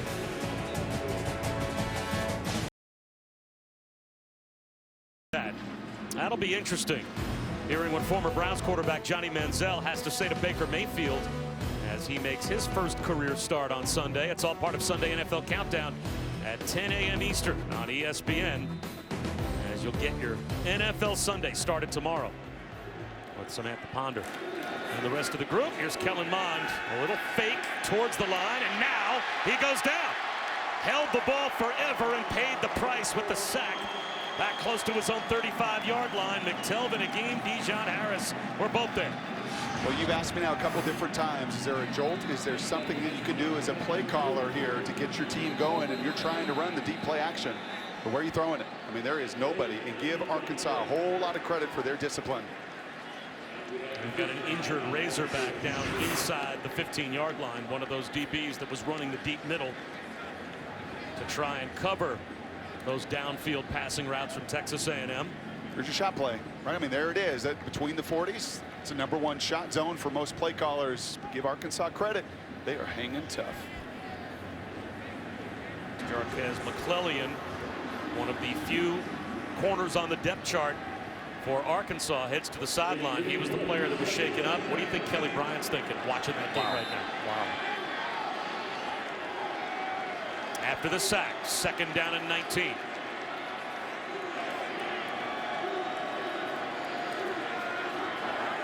Jimbo Fisher said that Kellen Mond checks about 70% of the plays at the line for A&M. Looked like he checked one there. Long throw to the sideline, knocked away. Ryan Pulley was there in coverage on Kendrick Rogers. And now it's 3rd down. Bob, knowing that the strength of this Arkansas defense is their front, Jimbo Fisher told me before the game they have to win at the line of scrimmage. And in the second half, they're not. He was really getting after his offensive line. So was Coach Turner, and basically telling those big guys, you're the better team, but you're not playing like it right now. You have to wake up. One other note for their offense, guys, #2, their leading receiver, Jamon Osborne, remains in the locker room with a leg injury. Here's 3rd down without Osborne on the field. Mond throws it underneath to Travion Williams, and Williams is hit from behind. He goes down at midfield, and you can certainly understand where Jimbo Fisher Brock is coming from. This is an Arkansas team that lost last week to Auburn 34-3. The 2 weeks before that, they lost to Colorado State in week 2 and got drilled by North Texas 44-17. Now, A&M's got a couple of losses, but that was to Clemson in a close one and at Alabama. There's no question. Now, Travion does have over 100 yards rushing, but when you take a shot play and you take a 9-yard sack, it makes those drives really difficult. Boy, one of the few times that man tries to kick it short, and is he a master or what? Even his punts that don't look like missiles through the air end up doing exactly what they're supposed to do. As we've got an altercation after the punt was over, as the ball rolled all the way down, somehow hugging the sideline inside the 2-yard line. It's a 48-yard punt as Braden Mant does it again. And Jimbo Fisher wants his team to calm down. And that's how you express it? He is in the face of Tyrell Dotson, his linebacker right there. And I think there's a little bit of frustration. I know there is with Jimbo in that first half of just the control they had in this game. And you throw a pick in the red zone, you miss a field goal in the red zone, and all of a sudden you let Arkansas hang around, and some of those defenders that they've got that are starting to play and starting to rush and impact the quarterback, and you got a 1-possession game. 2 minutes to go before the 4th quarter.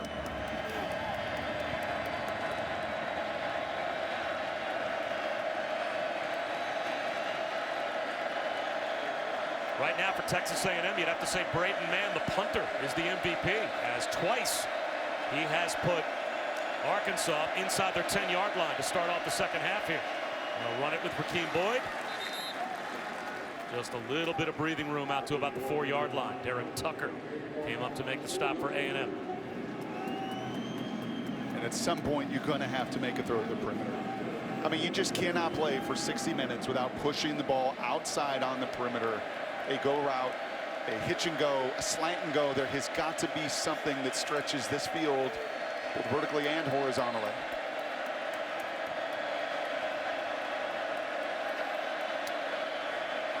Lost ball on the snap. It's picked up by Story, and he heaves one down the sideline.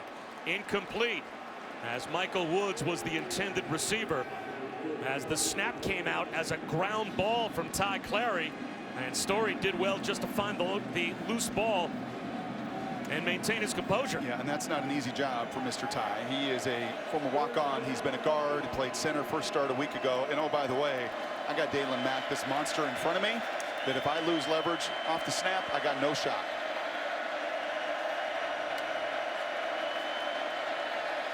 Story from the end zone. Pretty well protected this time, and he fires a strike to the true freshman, Michael Woods. What a big third down throw from Ty Story as he squeezed one to the sideline and picks up 22. And there it is. There's your shot to the outside of the perimeter. You can see, I mean, they're just not even respecting it. The coverage there by Charles Oliver. He's got cloud coverage. He doesn't even put a hand on Woods. It's not even thrown out that way. Tremendous pitch and catch from the freshman. Keen Boyd lost a yard. And if for nothing else, just the opportunity to flip the field and field position with your punt game instead of being once again on that end line of the goal line. And it takes a little effort from Story. You can see that. He's not the most natural of passers, but he's more than capable. Final minute of the third quarter.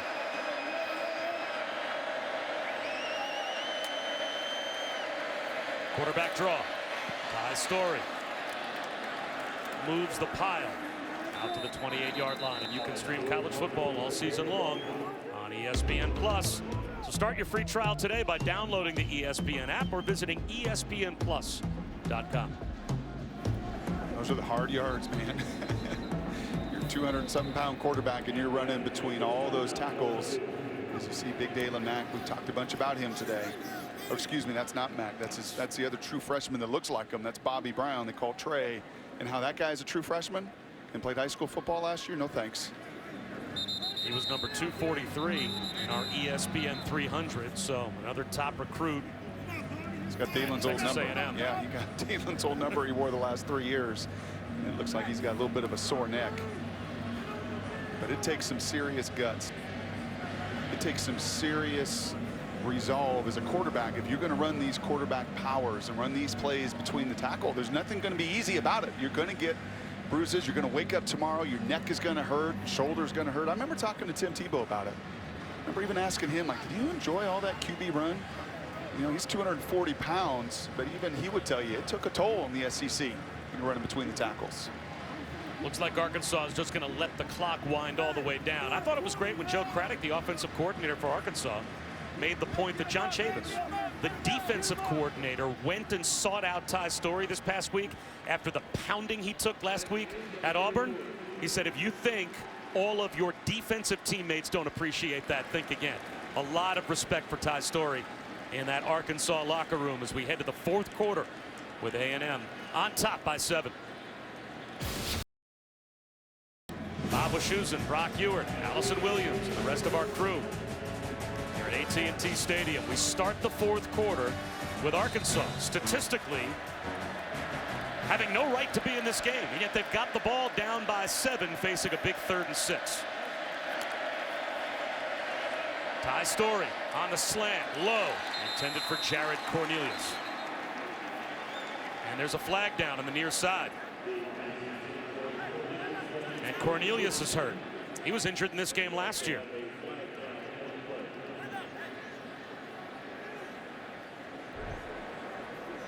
Illegal formation against the offense. Number 60 was not on the line of scrimmage. That penalty is declined. 4th down. That's the right tackle, Brian Wallace, and they'll give you a little wiggle room, but they're not going to give you that much room.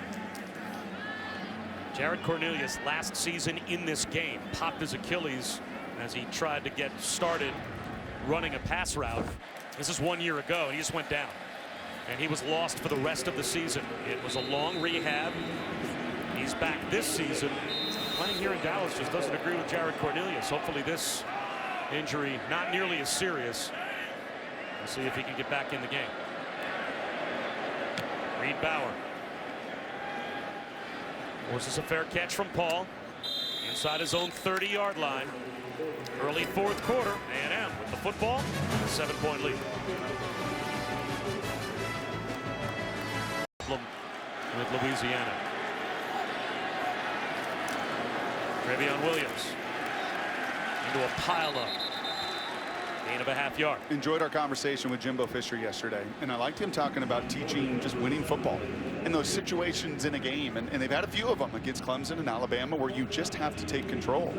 And I would say right now to Jimbo, this is time where your fullbacks, your tight ends, you run and you play action. To me, that's what this group does best.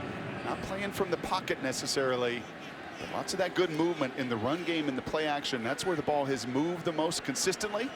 And if you're teaching winning football, this is the kind of drive where you can have an awfully big say in it. Arkansas has 6 first downs, and yet they're only down by 7. Mond loops one to the sideline, and no one's home. Breaking off his route was Kendrick Rogers, so that's a miscommunication between quarterback and wide receiver. Bob Wischusen, Brock Ewart, Allison Williams, 1 minute gone by in the 4th quarter. That has been a totally different story so far this season for Arkansas and Texas A&M. Only 1 score separates these two teams of the Southwest Classic, and it's 3rd down and 9. And they just called intentional grounding. There was no one in the area of the pass. Loss of down from the pass. 3rd down. I disagree with that call. Well, you're in the pocket, so you're between the tackles, and your receiver runs an out route, and you throw the go route, and there's no one within 25 yards. But intentional grounding is intended when you are trying to avoid a sack. He is in no danger of being sacked there. That's just a miscommunication between he and his wide receiver. You agree with that call? By letter of the rule, I do. By letter of the rule, you're between the tackle box, and you can't have that miscommunication. So that is now a loss with 5 on the play clock, back inside the 25-yard line, 3rd and 14. Mond, this time he's under pressure. Flag thrown as he checks it down to Kwame Etwe, and they'll say it's incomplete. And we'll have to check the penalty marker.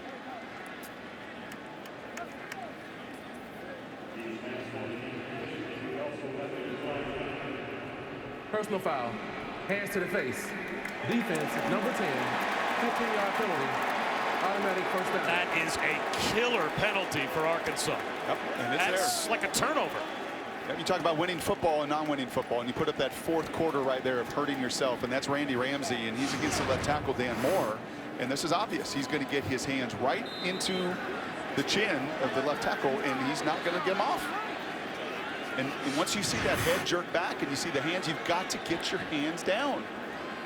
On 3rd and 14. It doesn't go down in the stat sheet as a turnover. That has the force and effect of a turnover.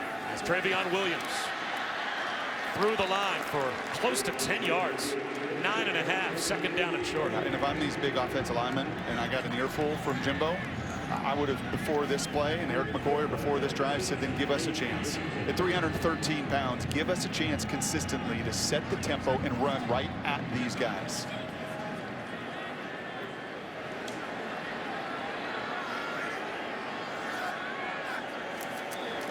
Mond, high snap, pulls it back down, and does the work himself for a 1st down.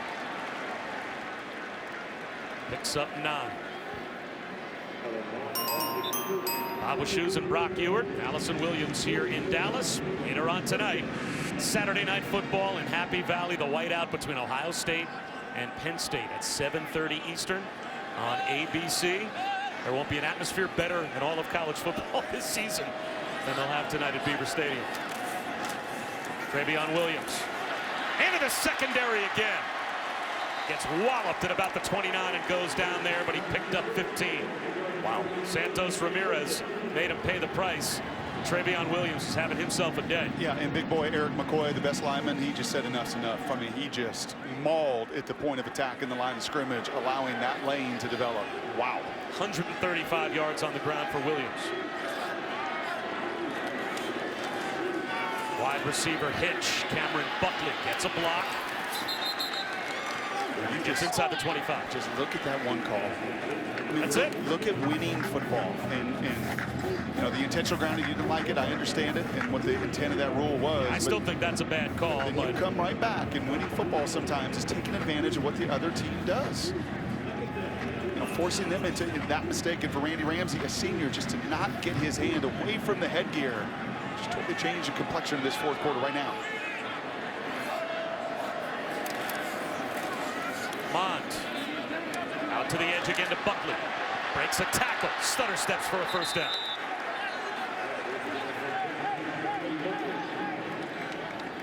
He's got football in the blood, does Cameron Buckley. His uncle is Jesse Armstead. Jesse Armstead and his dad, part of that Dallas Carter championship team back in '88. Now, this is not a block in the back right there. I mean, he is just in his back. And you can hear the faithful here from Arkansas. Like that's in clean view of everybody.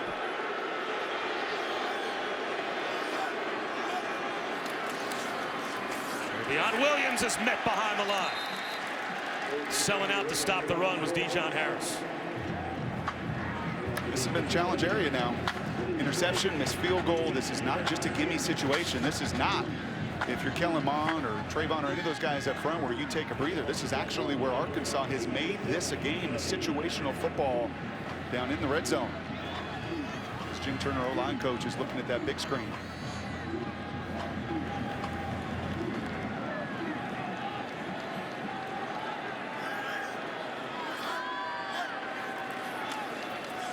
Williams back to about the original line of scrimmage, picked up a yard and a half.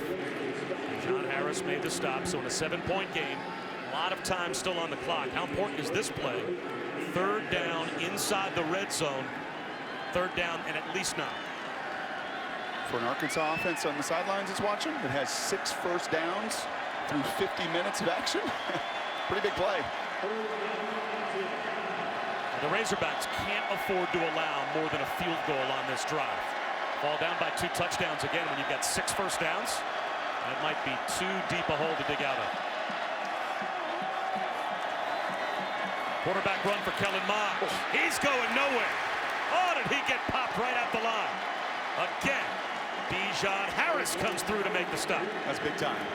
And he comes underneath the block of the right tackle, Carson Green. That's one on the whiteboard that you like an awful lot if you're A&M. If you're Jim Turner, right tackle's got to come down and block the linebacker. Not so fast, my friend, as Lee Corso would say. Dijon comes underneath that block and unloads. Set small from 33.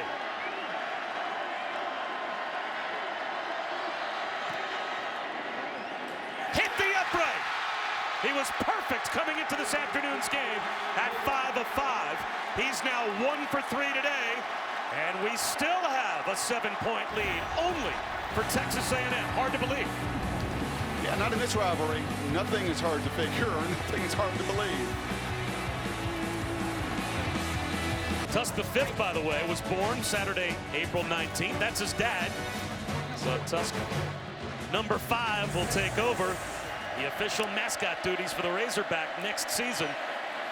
And right now the Razorbacks, well, they need this crowd noise to spur their offense on as Ty Story spins for about a yard and a half. And there's the mascot of the future, father and son. How cute is that? Cute? Don't you want one for your home? I don't know if cute. Don't you want Tusk the fifth be wandering around and making himself comfortable in the Ewart living room?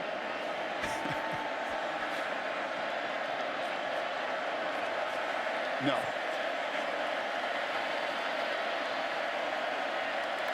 Second down and a long 8, close to 9. Play action, pop pass over the middle, and that one is deflected. Intended for Cheyenne O'Grady. It'll be third down after we check in with that net. All right, Bob, once again, an update on what's happening in Death Valley. Syracuse and Clemson after a muff pump by Amari Rogers. Eric Dungy on 4th and goal. Dino Babers goes for it. They're up by 10 on ABC. Bob.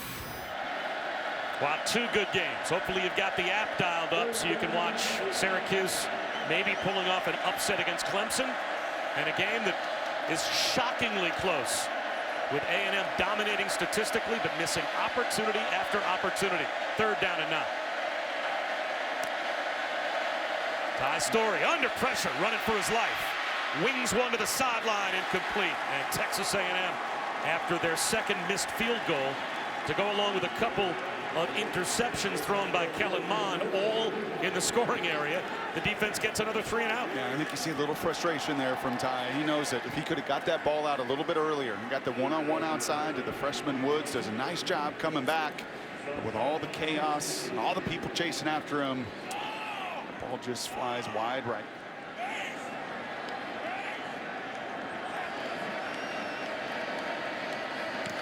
Reed Bauer, wobbly spiral. Rashad Paul lets it bounce. Takes a sideways hop.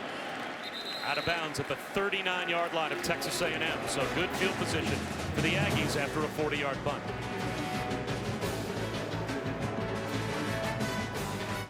This season, for every field goal and extra point made by participating universities, All-State will contribute major money to the university's general scholarship fund. We thank All-State. Bob Wischusen, Brock Ewart, Allison Williams. It's the Southwest Classic, and it might turn out to be another classic. 3 out of the last 4 have gone to overtime, although Arkansas has lost 6 in a row in this series, and they were a 3-touchdown underdog today, and yet they're only down by 7. A&M back to work at their own 39.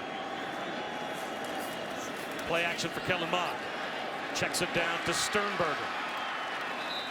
He picks up about 7. Travion Williams helped out on the edge with a block. And I think at some point here, John Chavis, defensive coordinator, may have to just gamble. Maybe gamble more than he even wants to. He's a guy that likes to pressure anyway, and we've seen that today. And I think he's a veteran enough D coordinator to know that with this offense struggling the way they are, and Kellen Mond already turning it over a couple times, he may just have to ramp up the pressure with his calls defensively.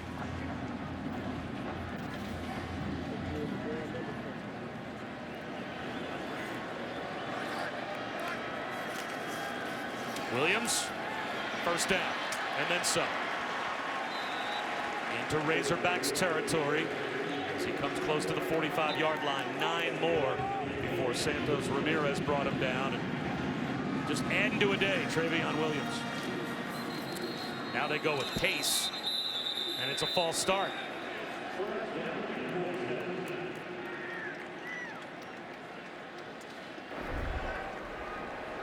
False start. Offense. All 11 players were not set for a second. 5-yard penalty. Second down. You surprised that Jimbo Fisher wants to play tempo midway through the 4th quarter with the ball in the lead? Well, I think that is a call of some frustration of execution. That unable to do the little things, so you built that into your package. You get a first down, hey, we're going to come up. If we get that play, we're going to, up tempo and try to toss into the short side of the field and catch them. But unfortunately, you catch yourself because your receiver's unable to get set there before the quick snap.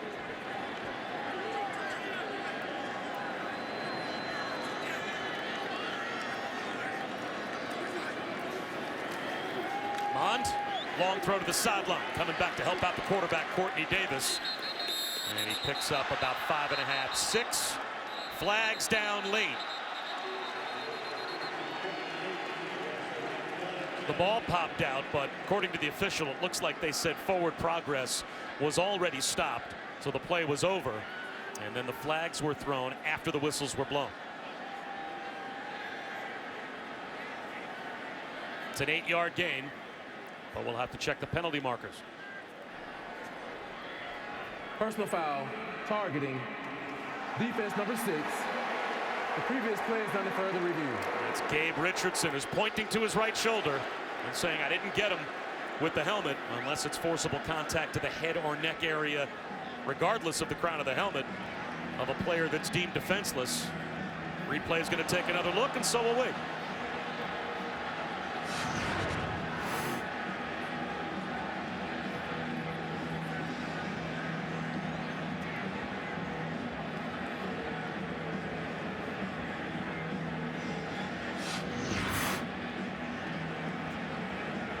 Defenseless.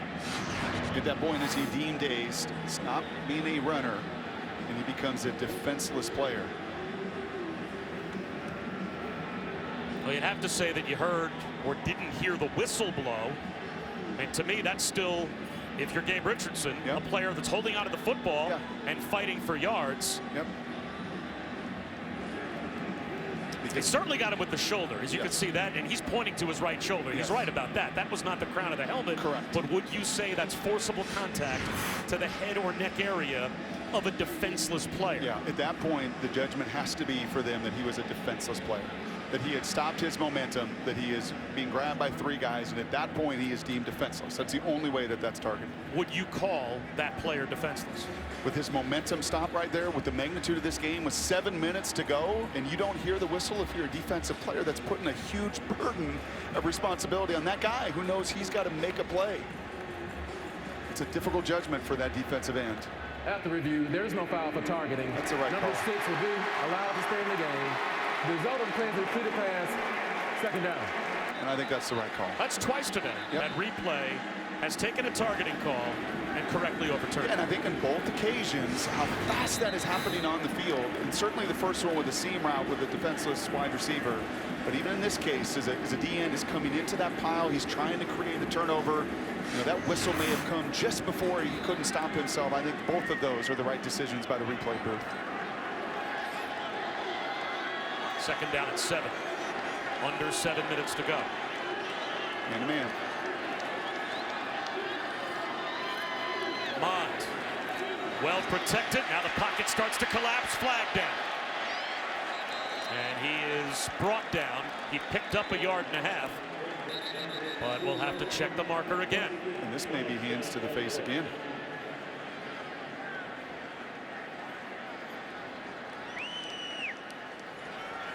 Personal foul, hands to the face, defense, number 42, 15-yard penalty, automatic first down. What does that look on the head coach? Tell all you need to know. It's another killer penalty. This is on the inside, and it's a D tackle, Jonathan Marshall. And you're going to see the hands just come up. And they come up under the chin. They force the head and the neck back of that offensive guard. And that's just discipline. It's just those little things as a new coach. If you've got to worry about your quarterback, that's one thing. My punt coverage team, that's another. My kickoff cover is another. My defensive lineman right now is Ramsey earlier, and that time Marshall with just critical, crippling 15-yard penalties. And how many bullets can you possibly think you're going to dodge if you're Arkansas? Kellen Mond has thrown 2 interceptions on the plus side of the field, and A&M has missed 2 field goals. That's why the lead's only 7. And now they're within field goal range again. Travion Williams inside the 25-yard line. Sports Center with SVP tonight after Ole Miss LSU on ESPN. Reactions to Ohio State, Penn State. Plus a first look at the top 4 in the rankings. Could the SEC get only 1 team? And a live report from Paris after the final day, or before the final day of the Ryder Cup. The singles are tomorrow. Can the U.S. pull off a comeback? SVP is as much of a golf expert as we've got. Scott Van Pelt at Sports Center at midnight Eastern on ESPN and the ESPN app later tonight. Blitz coming. Kellen Mond, wide open, dragging over the middle. Cameron Buckley inside the 10, inside the 5. It's first and goal at the 4. And that is just a bust to the nth degree. That is a corner that is dropping back into zone coverage while everybody else is playing man-to-man, and you leave someone wide open. And that someone is capable in Buckley of doing some damage.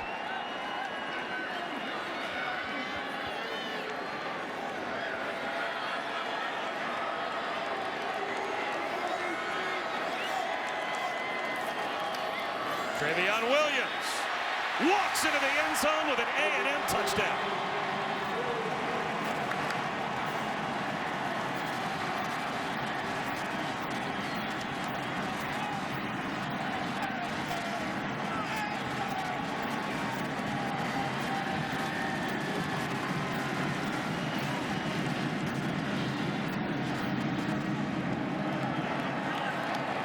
What did you ask me? How many times can you afford to have crippling penalties and those crippling situations?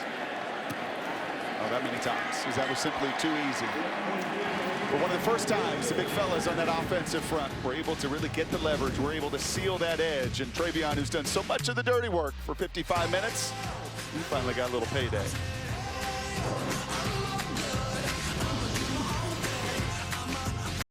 But you can only get so many stops defensively when the opposition is better than you and has that many opportunities. That's been the story today for Arkansas.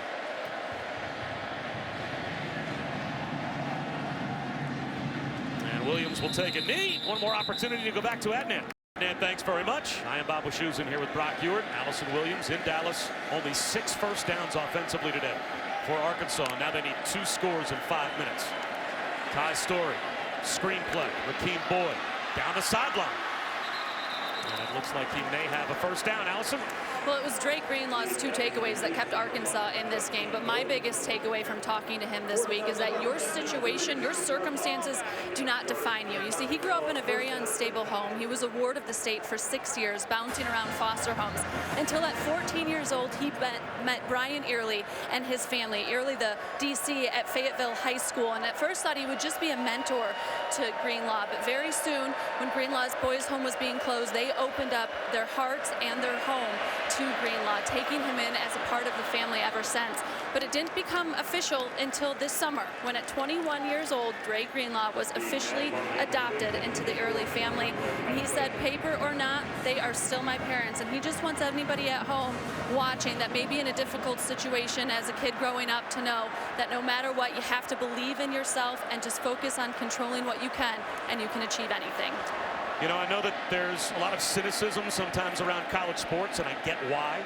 And there's a lot of scandal in college sports. As Story drops back to pass and extends the play, and he's going to run and slide for a first down. But Brock, the privilege of getting to cover college sports is you get to meet a lot of kids in a lot of these programs, and you hear a story like that. And just the next time there's a scandal in college sports, I hope the people that are killing it collectively as an industry realize that there are a lot more Drake Greenlaw type stories out there than you ever hear about. That's really well said.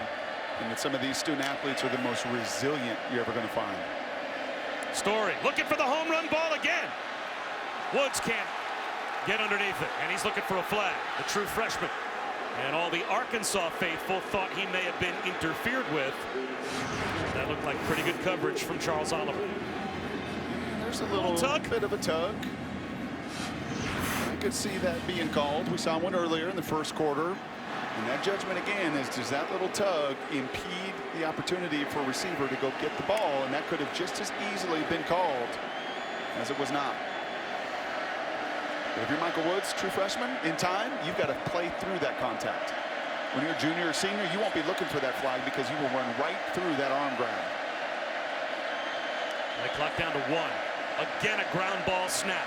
Story looking downfield, fires a strike. He's got Cheyenne O'Grady. That's a first down. Now again, Arkansas needs a couple of scores, so this has to be the hurry-up offense playing with tempo after they picked up 24. Can I give you another story of resilience? How about this quarterback who's taken a beating, who stared down these A&M defenders who've been in his lap, who's had to field pop-ups and ground balls playing quarterback, and then somehow keep his eyes down the field, and that time a really nice strike to O'Grady.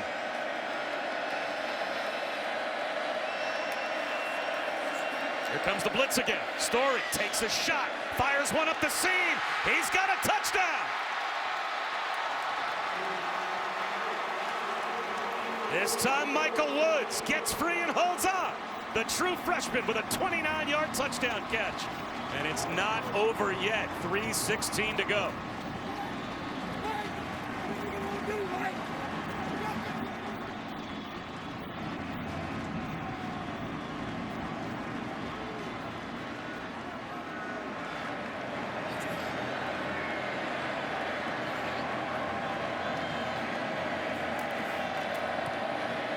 We talked to the teammates and coaches about why they respect Ty Story.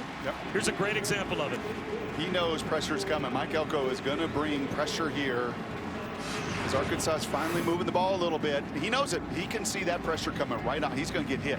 And he's going to get hit by Tyrell Dotson, the weak side linebacker, and there's nothing he can do about it other than to stand in there. And Michael Woods, freshman, that got grabbed 2 plays prior. That time he runs right by Charles Oliver on the snap, and Oliver could never regain that separation as Arkansas finds one of its biggest plays of the year in the passing game, right when they needed it the most. And now it's going to be on the Arkansas defense to see if they can get a stop. If A&M can just pick up 1 first down, maybe 2 at the most, that should be enough to force Arkansas to use their timeouts and end the game. It just means a little bit more. When you grow up in the state and know, growing up where I grew up and staying home to go to college, it just means a little bit more to you. And when you come from a small town in Arkansas and you were everything, you were all-state football and basketball and baseball. You were two-time the Gatorade State Player of the Year in the state of Arkansas. It just means a little bit more. I think that also came in the decision-making process of Chad Morris of why he's now eventually turned this thing over to Ty Story and letting some of his guts and resolve and want to play itself out. Third all-time passing the football in the state of Arkansas in high school was Ty Story. Threw for just shy of 12,900 yards and had 156 career touchdown passes. Fair catch. Made at about the 11-yard line by Paul, so it comes out with the new rule this year to the 25. And tonight on ABC, we'll have the top 10 matchup, the Buckeyes and the Nittany Lions at 7:30 Eastern, 6:30 Central on ABC and live on the ESPN app, so you can watch anywhere. The top 2 scoring offenses in college football. You expect a shootout tonight? You think it's going to be that kind of a game where it's going to be in the 40s? Yeah, I think so. And I'd just be really surprised as we all hunker down and watch that one tonight if either of these teams runs away from the other. I'd be really surprised to see that. McSorley, no matter how down he is, a little bit like this Arkansas offense, how down they have been this season, he just finds a way to go and get it done. And Ohio State and Haskins been awesome to start this season, and he has been facilitating and operating that thing at a high level.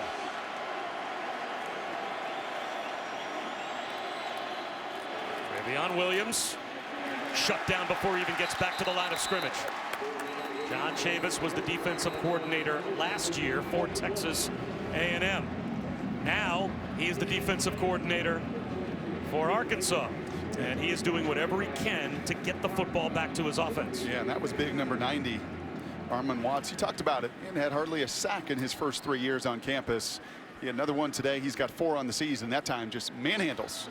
You know, 2 different defenders that come at him, or offensive linemen that come at him. How are you calling plays here if you're Texas A&M? Are you throwing the ball? Is this, you know, maybe not necessarily just put the ball in the freezer and risk giving it back to an Arkansas offense that all of a sudden has some belief? This is winning football time. I mean, this is everything that Jimbo is really trying to implore in this program. As much as anything else, he inherited some good talent. I mean, you have seen that on this field today, but what he wants to change is just that winning football mentality, and it becomes these situations. So no, I'm not just playing conservative. I'm running the ball, I'm play pass, I'm movement, I'm putting my guys in the best positions for success. And for me, that's Mond outside the tackles, where his playmaking and his running ability has been as big a factor against Alabama and Clemson as anything else.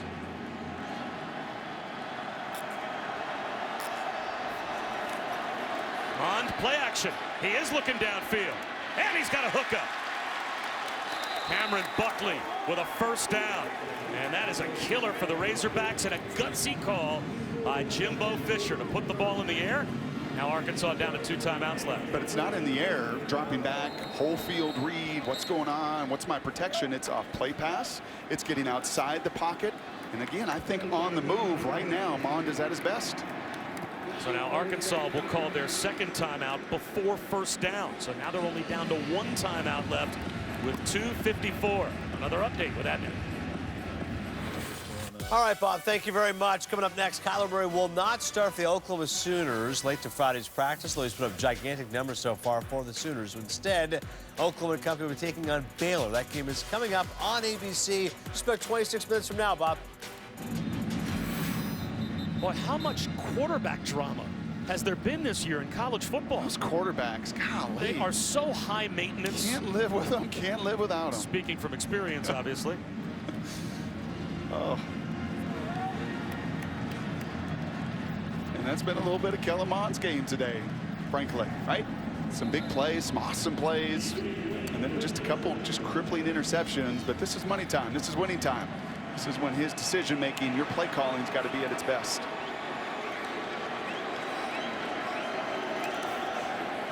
Trevion Williams, no gain on first down, and the final timeout now called by Chad Morris. So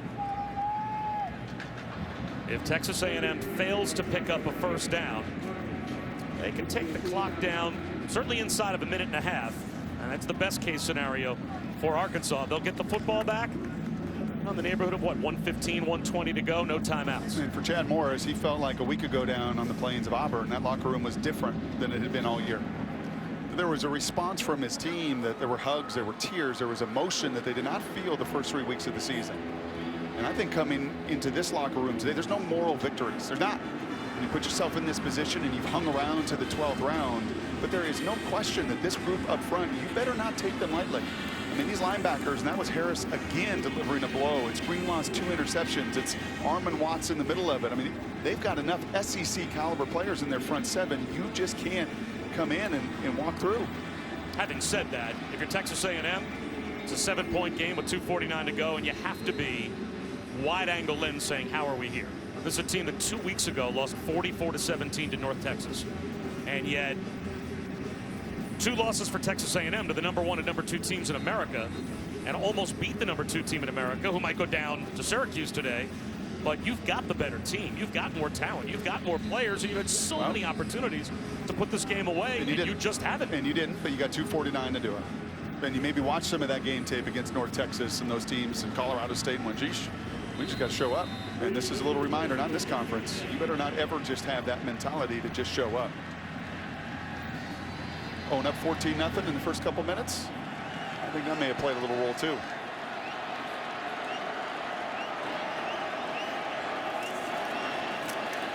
Maybe on Williams, bottled up.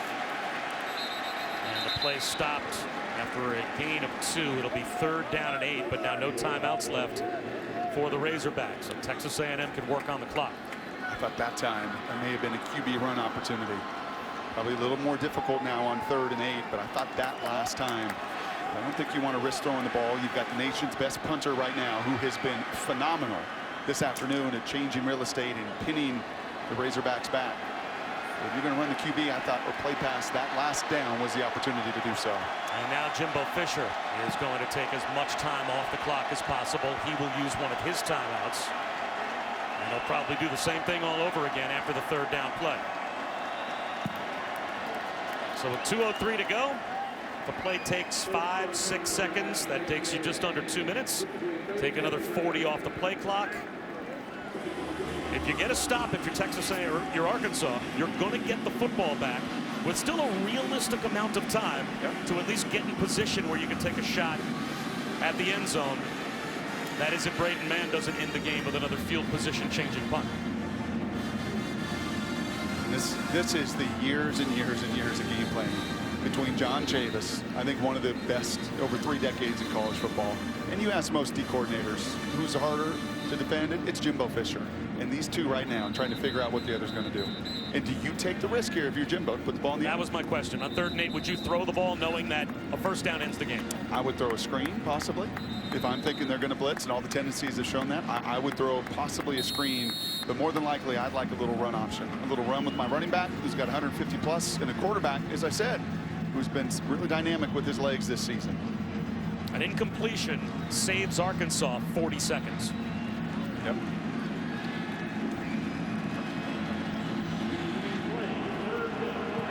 Here it is. Will the Razorbacks get another chance with the football? Kellen Mond back to throw. Down the sideline, he's taking a shot. Incomplete. They went for the home run to Kendrick Rogers. So now that preserves 40 extra seconds on the clock for Arkansas, and they're about to get the football back. That is a low percentage play. High risk, high reward for Jimbo Fisher. And you've not called it the other way. You can't call it then. McClellan, they have some hand fighting back and forth. Does not impede the receiver's opportunity, and that is a risk right there that I would not have taken. You do have the best punter in America, arguably, in Braden Mann.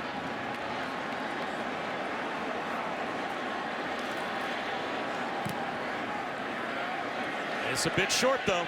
Fair catch called for and made in traffic by Deion Stewart at the 26-yard line. Could you imagine a better case scenario for Arkansas than what they just got? Nope. And I'll say this, too, as Ty Story comes on the field. That call by Jimbo is also a first-year, hey, we're going to go for it. We're going to go for it. We're not ever going to just back down to anybody. But you have provided this crowd and these Razorbacks in a really cool environment in the neutral field today. The 2 fan bases that have driven here and largely filled this place up.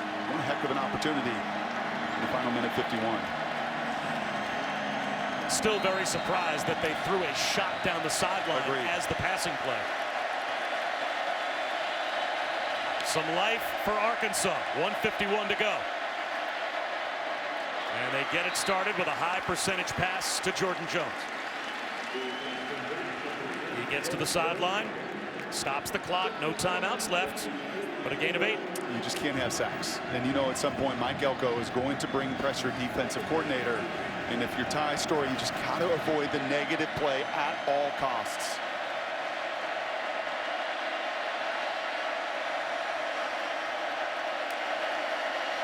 Four-man rush. Storey well protected, and there's the check down to Rakeem Boyd. First down and more. Stops the clock, at least for the moment.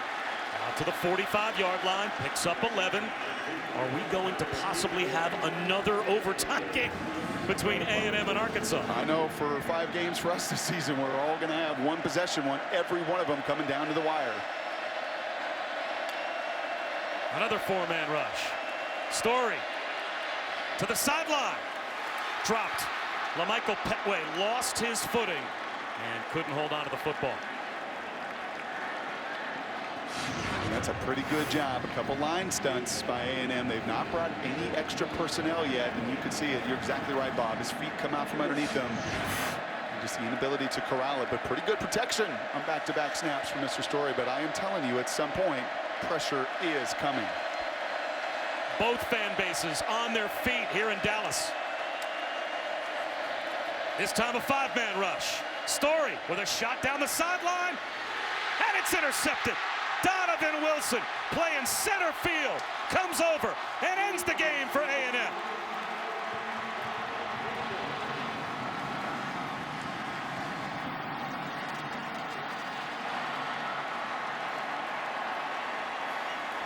And the senior that's had 6 of those in his pocket.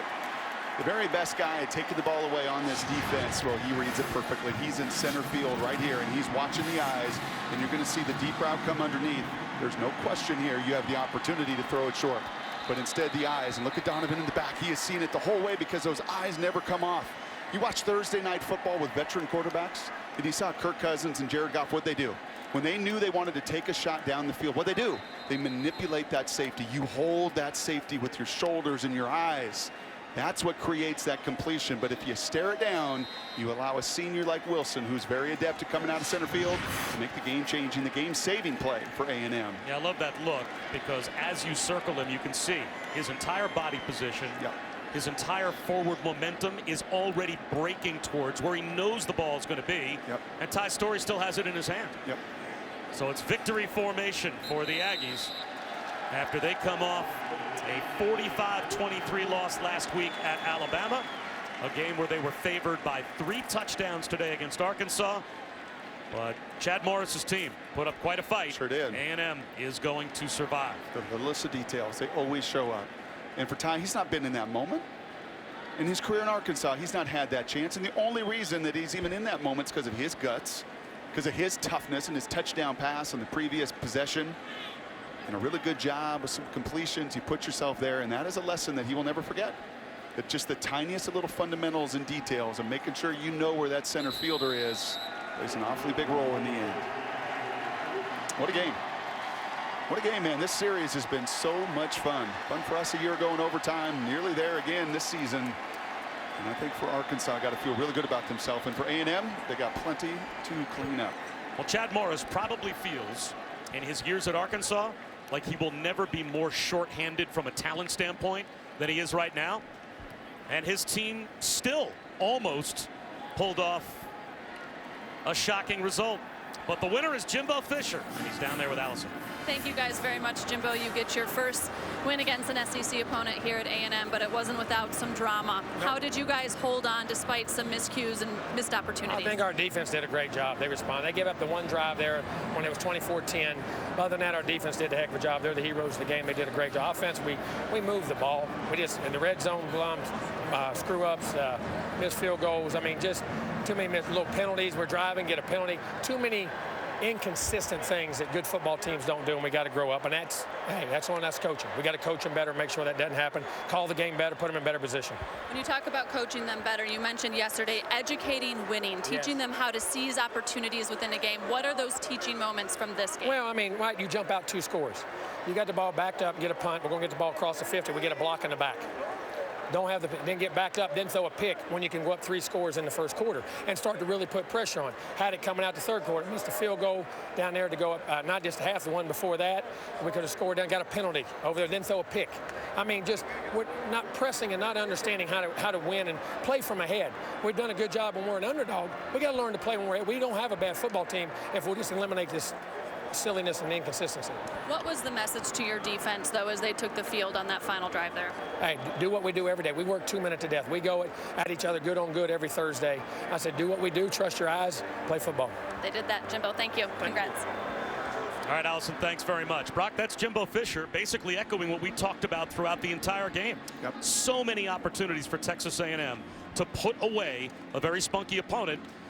Hey, Arkansas hung in there as long as they could, but A&M comes away with a very important win. Sure did. This isn't the NFL, and these guys learn lessons and valuable ones every single weekend. It was a thriller. A&M with a 7-point win. For Allison Williams and Brock Ewart, I'm Bob Wischusen. So long from Arlington. Now it's time for College Football Scoreboard.